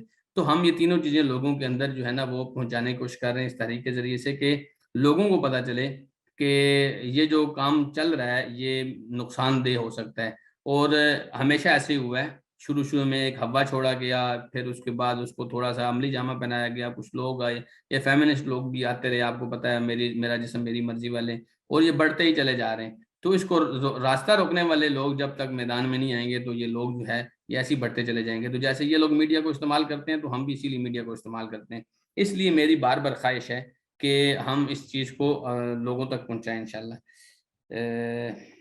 الحمدللہ ابھی ایسے لوگ موجود ہیں جو نیکی کا حکم دیتے ہیں. اللہ سبحانہ وتعالیٰ آپ کو جزاکم اللہ خیر. جی آپ لڑکوں کی علیحدہ سے بھی سیشن. فرحان بھائی سوری انٹرپٹ کر رہا ہوں. میری ایک تجویز ہے، اگر نیکسٹ ایک ہم سیشن رکھیں اور اس چیز پہ بات کریں جو انٹر سکس ہے، اس کے اسلام میں کیا حقوق ہے اور ہمارا رویہ کیسے ہونا چاہیے. مطلب زیادہ تر جو لوگ اعتراض اٹھاتے ہیں وہ اس چیز پہ اٹھاتے ہیں کہ اگر کہیں پہ انٹر سکس ہے، جس کو مخنث کہا جاتا ہے عربی میں، تو کسی کے اگر اس طرح کیس رجسٹرڈ ہوتا ہے، کسی کے گھر یہ کیس آ جاتا ہے، تو وہ اس بچے کو یا اس آپ سمجھے کہ ایڈلٹ کو لے کے اس کمیونٹی کے حوالے کر دیتے ہیں. تو مطلب ہمارا ان کے ساتھ رویہ کیسا ہونا چاہیے، وراثت کے حوالے سے ان کے حقوق کیا ہے. تو اس طرح سے اگر ایک سیشن ہم رکھیں جس میں اس چیز پہ بات کریں، تاکہ ہمیں مطلب کسی کو بھی کنونس، جب بھی ہم LGBT یہ جو تحریک ہے اس حوالے سے کسی کے ساتھ بات کرتے ہیں تو آگے سے وہ یہی ایک بہانہ بنا کے انٹر سکس والا کہ اس کیس کو آپ کس طرح ایڈریس کریں گے، تو وہی بہانہ بنا کے آگے سے وہ اس چیز کو لیگلائز کرنے کی بات کرتے ہیں. یہ بات بالکل درست ہے. اس کے اوپر ہم انشاءاللہ یہ ایک پروگرام رکھتے ہیں سہیل بھائی انشاءاللہ، اور ہم اس کو جو ہے نا لوگوں کے سامنے لائیں گے اللہ تعالیٰ نے خیر کی تو. جی ایک بہن نے اور حسام بھائی نے ہاتھ کھڑا کیا ہوا ہے، جو بھی سوال کرنا چاہتے ہیں کر سکتے ہیں. جی حسام بھائی. السلام علیکم ورحمۃ اللہ وبرکاتہ. شیخ صاحب کیسے ہیں؟ وعلیکم السلام ورحمۃ اللہ وبرکاتہ. اچھا شیخ صاحب، موضوع کو میں لیٹ جوائن کیا تو ہو سکتا ہے میں جو سوال پوچھوں اس کا آپ نے آلریڈی جواب دے دیا ہو، تو اگر تو جواب دے دیا ہوا ہے تو مجھے بتائیے گا، میں دوبارہ سن لوں گا. جی جی. میرا سوال یہ ہے کہ یہ اتنا حساس مسئلہ تھا، اور یہ جو ایکٹ جو پاس ہوا تھا یہ 2018 میں پاس ہوا تھا، اور اسمبلی میں دینی طبقے کا بھی کچھ موجود ہے، سینیٹر دینی جماعتوں کو جو ریپرزینٹیٹیو بھی ہیں. تو سوال یہ ہے کہ 3 سال تک کیوں خاموشی رہی، اور ابھی بھی آ کے ایک جماعت کسانوں کو ہمیں پتہ ہے کہ جس صاحب نے آواز اٹھائی اس کے بعد انہوں نے ایک تحریک بنائی، اور اس کے بعد پھر آبویسلی اب باقی مولانا حضرات اور ان کو سپورٹ کر رہے ہیں، ان کی آواز میں آواز ملا رہے ہیں. لیکن سوال یہ ہے کہ 3 سال تک خاموشی کیوں رہی، اور پلس یہ کہ اب یعنی اتنا حساس مسئلہ ہے اور سارے چپ ہیں، اور اب آ کے ایک دم دوبارہ، مجھے یاد ہے اس وقت بھی لوگوں نے بولا تھا لیکن خاموشی ہو گئی تھی پھر اب 3 سال کے بعد دوبارہ ایک تحریک سٹارٹ ہوئی ہے، اور پھر ماشاء اللہ اس بار بہت اچھی ہے، مطلب وہ سٹینڈ اسٹرانگ لے رہے ہیں، جو کہ اپریشیٹ کرتا ہوں میں جو لوگ بھی کر رہے ہیں. لیکن ایک بندے کے ذہن میں سوال آتا ہے کہ 3 سال خاموشی کیوں؟ جی جزاکم اللہ خیر حسام بھائی، یہ بہت اہم سوال ہے. اصل میں ہوا یہ تھا کہ جب یہ بل آیا تھا میں بھی یعنی کہ میڈیا سے اٹیچ رہا تھا. مزے کی بات یہ کہ سینیٹر مشتاق صاحب بھی اس وقت سینٹ کا حصہ تھے، اور یہ کافی عرصے سے سینٹ کا حصہ چلے آ رہے ہیں، اور اس وقت بھی یہ متحرک تھے. مجھے لگتا ہے کہ اس کے مضرات کو اتنا زیادہ کھل کر بیان نہیں کیا گیا تھا، یا اس کے مضرات آپ کے سامنے نہیں تھے جو کہ بعد میں سامنے آئے. خاص طور پہ وہ فگرز جو سینیٹر مشتاق نے پیش کیے کہ 2018 سے لے کر اب تک کوئی 28,000 کے قریب لوگوں نے مردوں سے عورت، عورتوں سے مردوں میں تبدیلی کی درخواست دی ہے. تو اس چیز سے خوفزدہ ہو کر انہوں نے مزید اس کو آگے بڑھنے سے روکنے کے لیے امینڈمنٹس لائیں. ابھی جو ایشو بنا ہے وہ اس وقت بنا ہے جب سینیٹر مشتاق صاحب نے اس کے لیے اس کے اندر کچھ تبدیلیاں کرنے کی تجویز پیش کی. اس سے پہلے جو چل رہا تھا وہ یہی تھا کہ، اور حالانکہ مذہبی لوگ پہلے بھی موجود تھے، بلکہ سینیٹر مشتاق صاحب خود موجود تھے، دیگر لوگ بھی موجود تھے، تو مجھے لگتا ہے کہ ان لوگوں نے اتنا اس کے مضرات کو سامنے نہیں رکھا، جس کی وجہ سے اس کو چلا دیا گیا. جیسے آپ کو یاد ہوگا کہ جب ختم نبوت بل کے اوپر دستخط ہوئے تو لوگوں نے عام طور پر اس کو نہیں پڑھا تھا، اور پھر اسی ٹیم نے اس کو واپس بھی کیا. تو اسی وجہ سے یہ غفلت ہوتی ہے، میں سمجھتا ہوں. مجھے یاد ہے علامہ احسان علیہ رحمہ اللہ نے ایک بات فرمائی تھی، آپ چاہے ان سے اتفاق کریں یا اختلاف کریں، ان سے جب ایک بل ان کے سامنے پیش کیا گیا کہ آپ سائن فرمائیں تو یہ بل جو ہے وہ پاس ہو جائے گا، تو علامہ صاحب نے فرمایا تھا کہ میں وہابی ماں کا بیٹا ہوں، میں پڑھے بغیر سائن نہیں کروں گا. تو یہ نا یہ ایک بڑی اہم بات ہوتی ہے کہ آپ کوئی بھی چیز جس کو آپ سائن کر رہے ہیں نا، خاص طور پہ جب آپ کے سائن کی وجہ سے پوری قوم اس تناظر میں پرکھی جائے گی، تو پھر آپ کو پڑھنا ضرور چاہیے. میں سمجھتا ہوں یہ دینی جماعتوں کی خاص طور پہ غفلت ہے، اور پھر تو ساری پارلیمنٹ کی غفلت ہے. آپ کو پڑھنا ضرور چاہیے، پرکھنا ضرور چاہیے. تو یہ ہم سے کوتاہی ہوئی، لیکن اب چونکہ آواز اٹھی ہوئی ہے تو ہم سب کو آواز میں آواز ملانی چاہیے. اب آپ یہ کہیں کہ پہلے کچھ نہیں کیا تو اب بھی کچھ نہیں ہو سکتا، تو یہ بات نہیں ہوتی. بس اوقات 2-4 آوازیں مل جاتی ہیں تو وہ اچھا بھلا ایک جو ہے نا ہجوم بن جاتے ہیں اور ایک اچھی بلی پاور بن جاتی ہے. تو یہ میرے خیال میں اس کا جواب ہو سکتا ہے انشاءاللہ. السلام علیکم. وعلیکم السلام. شیخ، اس میں ایک بات ایڈ کرنا چاہوں گا جی جی. کہ ہمارے جو اسمبلی میں جتنے بھی بل پیش ہوتے ہیں، انگلش لینگویج ہے ان کی نا، کہ انگلش زبان میں سارے پیش ہوتے ہیں. اگر ہم اس چیز پہ بھی آواز اٹھائیں گے، اکثر ہمارے پارلیمنٹیرین ان کو انگلش اتنا نہیں آتی ہوتی، تو ہم اپنے جتنے بھی آئندہ جو بھی بل پاس ہوگا، جو بھی لا نیا جو بنایا جائے گا، اس کو اردو میں بتایا جائے، تاکہ کم از کم پتہ تو چلے نا ان کو جو آنکھیں بند کر کے سائن کر دیتے ہیں، جن کو پڑھنا ہوتا ہے انگلش میں مشکل، تو اردو میں کم از کم ان کے لیے آسان ہو پڑھنا، اور وہ جو پڑھ کے سائن کرے تو ان کو پتہ تو ہو نا سائن کس چیز پہ کر رہے ہیں. جی تو عمیر یہ بھائی، ایک آپ کی بات ٹھیک ہے، لیکن میں سمجھتا ہوں کہ جو لوگ پارلیمنٹ میں جاتے ہیں، دیکھیں جیسے میں آج آپ کے سامنے بیان کر رہا ہوں عمیر بھائی، مجھے بھی اس طرح انگلش تو نہیں آتی، لیکن میں نے اس کے اوپر بہت ورک کیا. میرے ایک بھائی ہیں، اللہ ان کو خیر دے، میں نے ایک دفعہ رات کو ان کو، وہ میرے پاس آ گئے تھے، ہم نے بیٹھ کے سارا مطالعہ کیا اور میں نے ان سے بہت ساری چیزیں پوچھی سیکھی تاکہ میں کسی طرح کی غلطی نہ کر سکوں.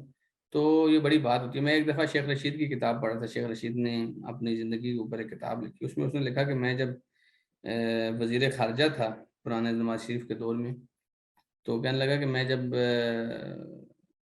امریکہ گیا تو مجھے جو بندے نے تقریر لکھ کے دی تھی وہ میرا مخالف تھا، تو اس نے مجھے بہت مشکل لکھ کے دی. تو پھر کہتے ہیں میں اپنے ایک دوست کے پاس گیا، اس سے کہا کہ یہ تقریر مجھے آسان لکھ کر دو، تو اس نے آسان لکھ کر دی تو میں نے وہ پڑھی. پھر آپ کو پتہ ہے پڑھے لکھے بھی اسی طرح پورے ہی ہوتے ہیں. تو میں سمجھتا ہوں کہ ٹھیک ہے، یہ بات ایک بہت اہم بات ہے کہ یہ اردو میں ہونی چاہیے تاکہ پبلک ریچ میں ہو، پبلک ایکسیس میں ہو، ہم لوگوں تک پہنچ سکیں، ہم لوگ اس کو پڑھ سکیں، ہم اس کے کوئی تجزیہ کر سکیں. لیکن اس کے باوجود بھی ہمیں پڑھانا بھی تو چاہیے. مطلب آپ ایک چیز، اور یہ میں آپ کو بتاؤں کہ فوری طور پر کوئی بھی چیز پاس نہیں ہوتی کہ ہاں جی یہ چیز ہے آپ سب سائن کر دیں، پھر ایسا نہیں ہوتا. ووٹنگ نہیں ہوتی بھائی یہ آپ ہاتھ کھڑے کر دیں ہاں جی ٹھیک ہے آپ لوگ پورے ہو گئے تو ٹھیک ہے جائیں، ایسا نہیں ہوتا. یہ دی جاتی ہے، اس کو پڑھی جاتی ہے، اس کو پرکھا جاتا ہے، کافی دنوں کے بعد اس کے اوپر ووٹنگ وغیرہ ہوتی ہے. تو اس میں غفلت نہیں کرنی چاہیے. کوئی بھی قانون ہے اس میں غفلت، اس طرح کی کئی ویڈیوز آپ دیکھیں گے، کئی جو پارلیمنٹ کے ارکان ہوتے ہیں ان سے پوچھا جاتا ہے ہاں جی کون سا بل تھا، تو وہ بتاتے ہیں کوئی ہمیں کیا پتا کون سا بل تھا. تو یہ چیز ہے کہ غفلت ہماری طرف سے زیادہ ہے. اگرچہ یہ بھی ایک ہونا چاہیے کہ ہم چونکہ اردو زبان کو جاننے والے ہیں تو اردو زبان میں بھی قوانین آنے چاہیے تاکہ ہمیں پتہ ہو کہ کیا قانون بن رہا ہے. لیکن پھر بھی نمائندے یہی لوگ ہوتے ہیں، آپ کو پتہ ہو یا نہ پتہ ہو، یہ لوگ آپ کے نمائندے ہوتے ہیں. اب بھی یہ ہے کہ جو ہمارا مسئلہ بنا ہوا ہے یہ بھی انگلش میں ہی تھا، لیکن اللہ کرے کہ انشاءاللہ اس کا کوئی فائدہ ہو جائے. آپ کا جو سوال تھا، جو تجویز تھی، یہ بہت اہم ہے. اللہ کرے کہ ہم اس مسئلے سے نکلیں تو پھر اس مسئلے کے اوپر بھی بات کر سکتے ہیں انشاءاللہ. جی اور کوئی سوال نہیں؟ جی ایک سوال ہے جی، یہ جو لا میں ترمیم کی گئی ہے اس کا کوئی فائدہ ہوگا کیا؟ لوگ سرجری کی مدد سے جنڈر چینج کر کے لا سے فائدہ حاصل؟ دیکھیں ہمارے پاکستانی لوگوں کا نا اتنا وہ نہیں ہے، جسے کہتے ہیں نا منہ ہونا، ہم لوگ اتنے وہ نہیں ہے کہ ہم کہیں باہر ملکوں میں جا کے سرجری کرا کے جنس چینج کریں گے. مڈل کلاس لوگ ہیں ہم اکثر. تو باقی یہ ہے کہ پاکستان میں ابھی تک شاید ایسی سرجری آئی بھی نہیں ہیں، اللہ تعالیٰ نہ ہی لائے ایسی بدبخت سرجریوں کو.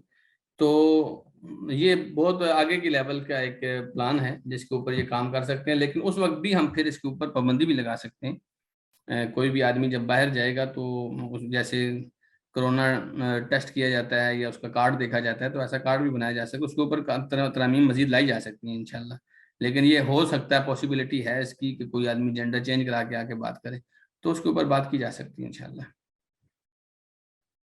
بالکل انہیں کے لیے بات ہے, ان کو ہی انگلش نہیں آتی. جی بالکل ایسی بات ہے. جزاکم اللہ خیر. بعد میں اس میں ایک ایشو یہ بھی ہے نا کہ ہم کہتے ہیں پاکستان میں اس طرح کی نہیں ہے, اس طرح کی تحریکوں کو فنڈنگ کا کوئی ایشو نہیں ہوتا. جس طرح فیمینسٹ ہے ان کا مطلب ہمیں پتہ بھی نہیں ہوتا اس کی فنڈنگ ہو جاتی ہے. تو یہ جنڈر چینج ہے, ایک دفعہ اگر لا بن گیا تو پھر ان کے لیے فنڈنگ کا کوئی وہ نہیں ہے. ان کو بے شک ٹکٹ بھی پرووائڈ کیے جائیں کہ آپ آئیں, جنڈر چینج کر کے چلے جائیں, سب کچھ ہم اسپانسر کر دیں گے.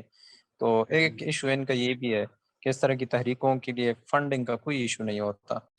جی ایسی بات ہے آپ کی سہیل بھائی, میں نے اس بات سے اتفاق کیا ہے. میں صرف اتنا کہہ رہا ہوں کہ اس وقت جو لا بن رہا ہے نا, اس کے اوپر مزید امینڈمنٹ تو ہو سکتی ہے نا, ترامیم تو ہو سکتی ہیں. جب ہم دیکھیں گے کہ اس کی وجہ سے یہ نقصان ہو رہا ہے تو ترامیم تو ہو سکتی ہیں, لیکن وہ مین ایشو آپ کا ہی ہے کہ اگر یہ بل ہی واپس لے لیا جائے تو یہ زیادہ بہتر ہے. لیکن اصل بات پتہ ہے کیا بات ہے کہ آخر سینٹ میں اور پارلیمنٹ میں اور آپ نہیں بیٹھے ہوئے, یہ لوگ بیٹھے ہیں جن کو ہم لوگوں نے چنا ہوتا ہے. تو ہمیں بھی دیکھ سمجھ کے چننا چاہیے تاکہ ان لوگوں کو بھی ہم آگے ایسے لوگ بھیجیں جو سمجھدار لوگ ہوں اور کام کرنے والے لوگ ہوں. ماشاءاللہ جو ڈاکٹر سینیٹر مشتاق ہیں, ان کی پوری ایک ٹیم ہے, میں نے دیکھا ہے ماشاءاللہ کام کرتی ہے اور اچھا خاصا رزلٹ لاتے ہیں یہ لوگ. تو نظریاتی کام بھی ایک چیز ہوتی ہے نا, ہمارے یہاں نظریاتی کام نہیں ہوتا, صرف سہولیات لینے کے لیے ہم کافی ساری سیٹوں میں براجمان ہوتے ہیں. اللہ تعالیٰ ہمیں محفوظ رکھے. تو یہ آپ کی بات درست ہے کہ اگر بل ہی واپس ہو جائے تو زیادہ بہتر ہے. لیکن اس وقت کیونکہ بل واپس کی آواز نہیں اٹھی ہوئی, یہ آواز اٹھی ہوئی ہے کہ کسی طرح میں ترامیم لا کے اس بل کے جو نقصانات ہیں ان کو کم سے کم کیا جائے, تو وہ ہو جائے انشاءاللہ. اس کے بعد اگر ہم دیکھیں گے کہ اس کی وجہ سے یہ نقصان ہو رہا ہے تو اس کے اوپر بھی ہم آواز اٹھا لیں گے انشاءاللہ, اللہ تعالیٰ نے توفیق دی تو. جی اور کوئی سوال؟ جی ایک بہن نے ہاتھ کھڑا کیا ہے.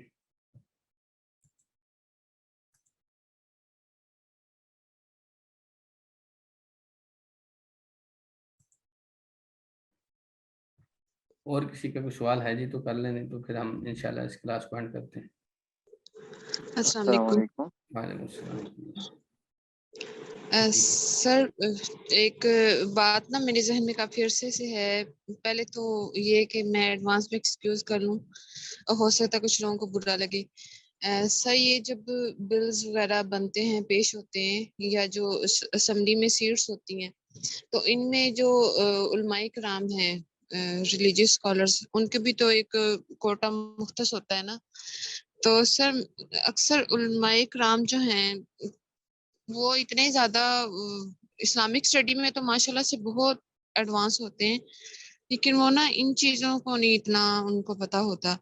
تو پھر میں نے نا کچھ لوگوں سے پوچھا بھی, تو کہتے کہ جب بھی کوئی بل وغیرہ پاس ہو نا, تو بس کچھ لوگ ہی ہوتے ہیں جو اس میں اپنی رائے دیتے ہیں. تو یہ جو اسلامک اسکالرز وغیرہ ہیں, ان کو تو وہ اتنا ویلیویبل ہی نہیں سمجھتے, یہ تو بس وہاں پہ خاموش بیٹھے رہتے ہیں. تو سر کیا کوئی ایسی بات ہے؟ جی یہ بات آپ کی درست ہے. ویلیویبل اصل میں ویلیو بنانی پڑتی ہے نا, اپنی جگہ بنانی پڑتی ہے.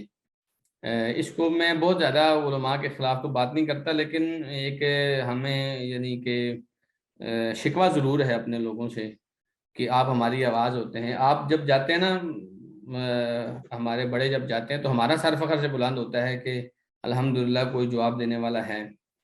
لیکن ایسا ہو نہیں پا رہا. ایسے ہمارے جو مذہبی رہنما ہیں, وہ خاص طور پہ جو علماء ہیں, وہ ہو نہیں پا رہا.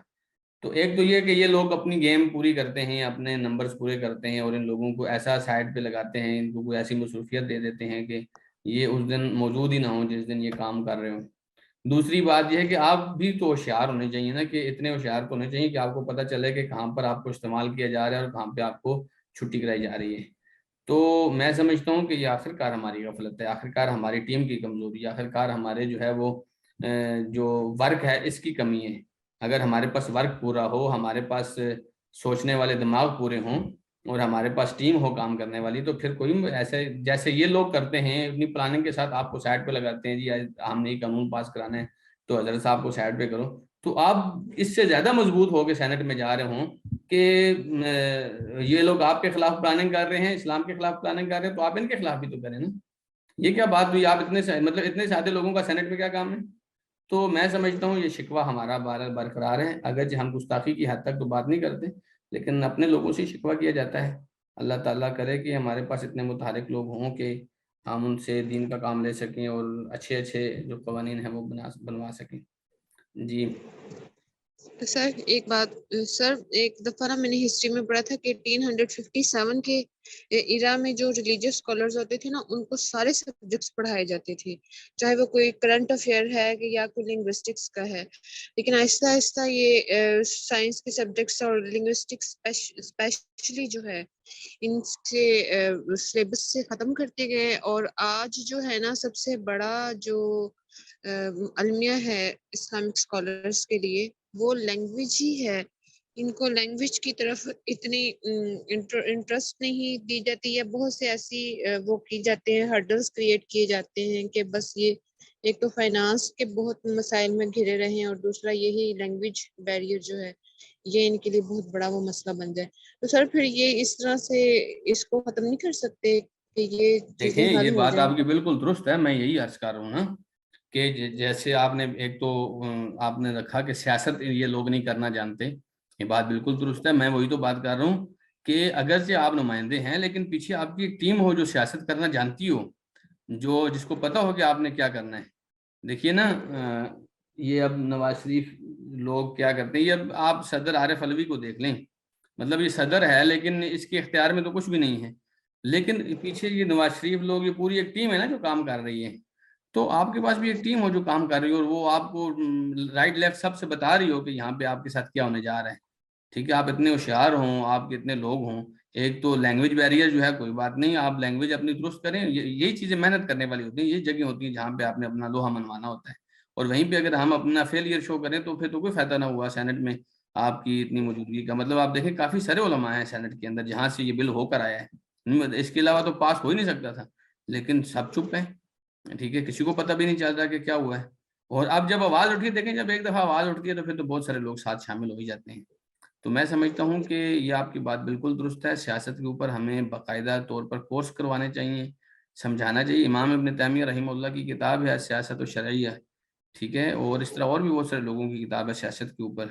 تو ہمارے اسلاف نے واقعی سیاست کے اوپر جو ہے وہ پڑھایا، بلکہ جو بادشاہوں کے بچوں کو پڑھانے والے لوگ ہوتے تھے وہ یہ چیزیں ساری پڑھاتے تھے بادشاہوں کے بچوں کو کہ آپ نے سیاست کیسے کرنی ہے۔ اسی لیے تو پھر علماء وہاں پر اپنی بھی سیاست کرتے تھے اور ان کو بقا حاصل تھی نا۔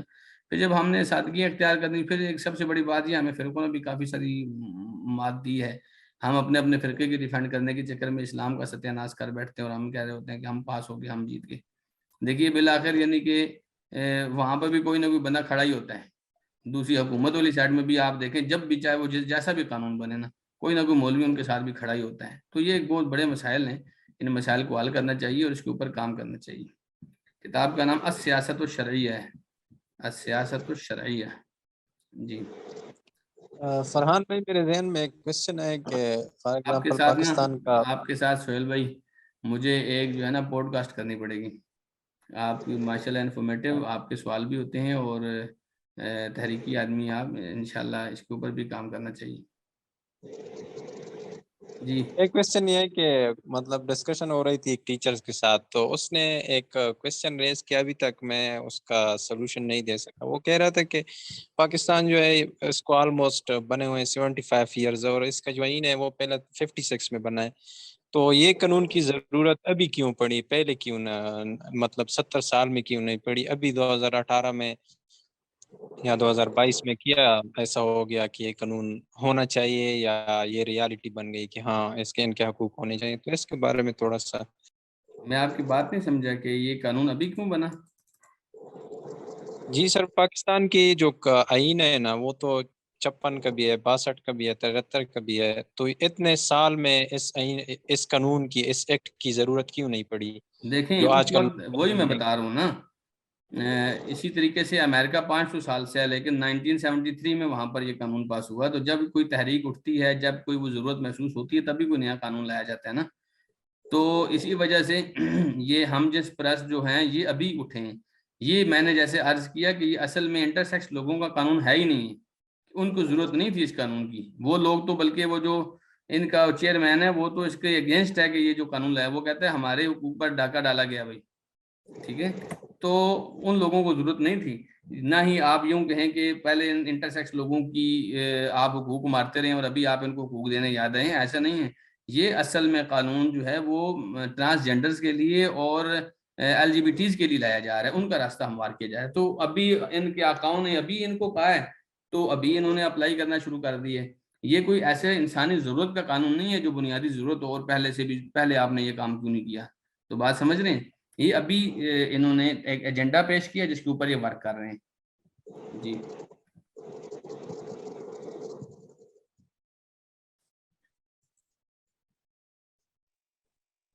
السلام علیکم شیخ.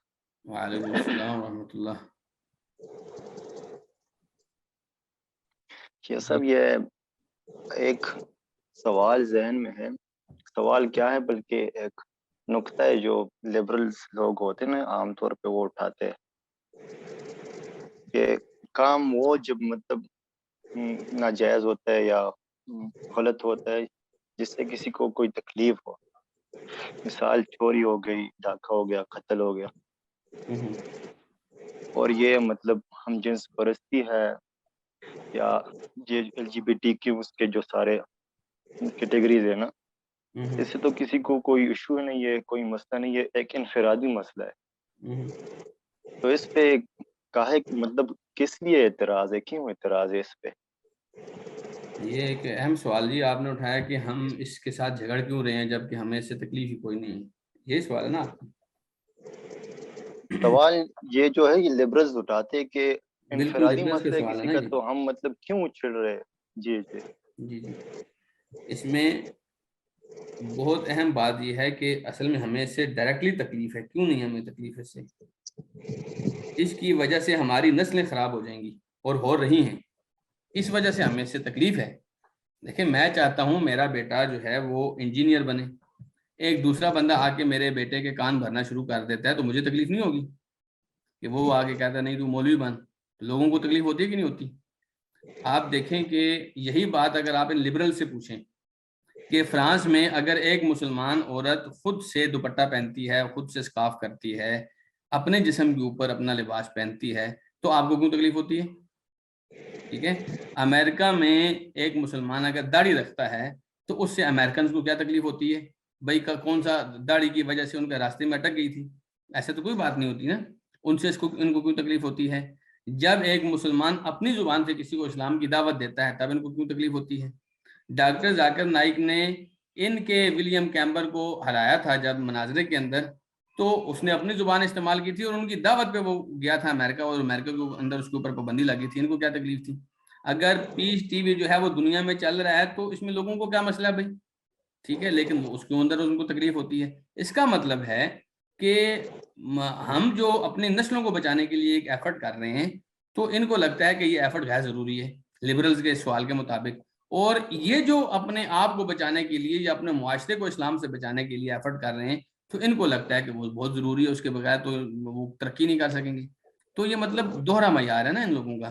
تو صاف سا جواب ہے کہ ہمیں ہماری نسلوں کی فکر ہے, جس کی وجہ سے ہم چاہتے ہیں کہ ہماری نسلیں اسی طرح اسلامی وہ شعار سے اور اسلامی جو نارمز ہوتی ہیں ان کے مطابق رہیں جو اسلام ہمیں سکھاتا ہے. کیونکہ ہم نے کل یہ پاکستان انڈیا سے الگ کیا اس لیے تھا کہ پاکستان کا مطلب ہم لا الہ الا اللہ ہی سمجھتے تھے.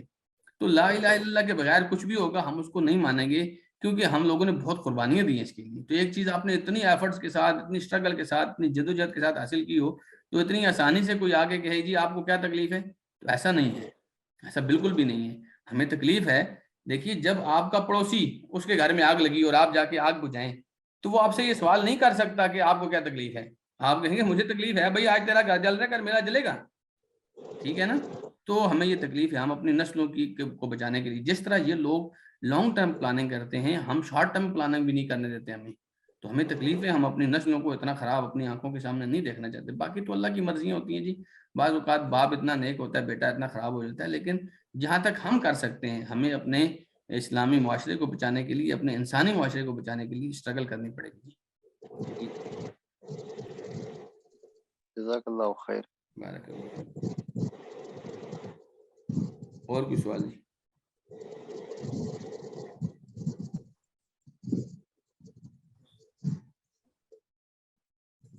انشاءاللہ مجھے امید ہے جی اور کوئی سوال آپ لوگوں کا نہیں ہے. بارک اللہ فیکم.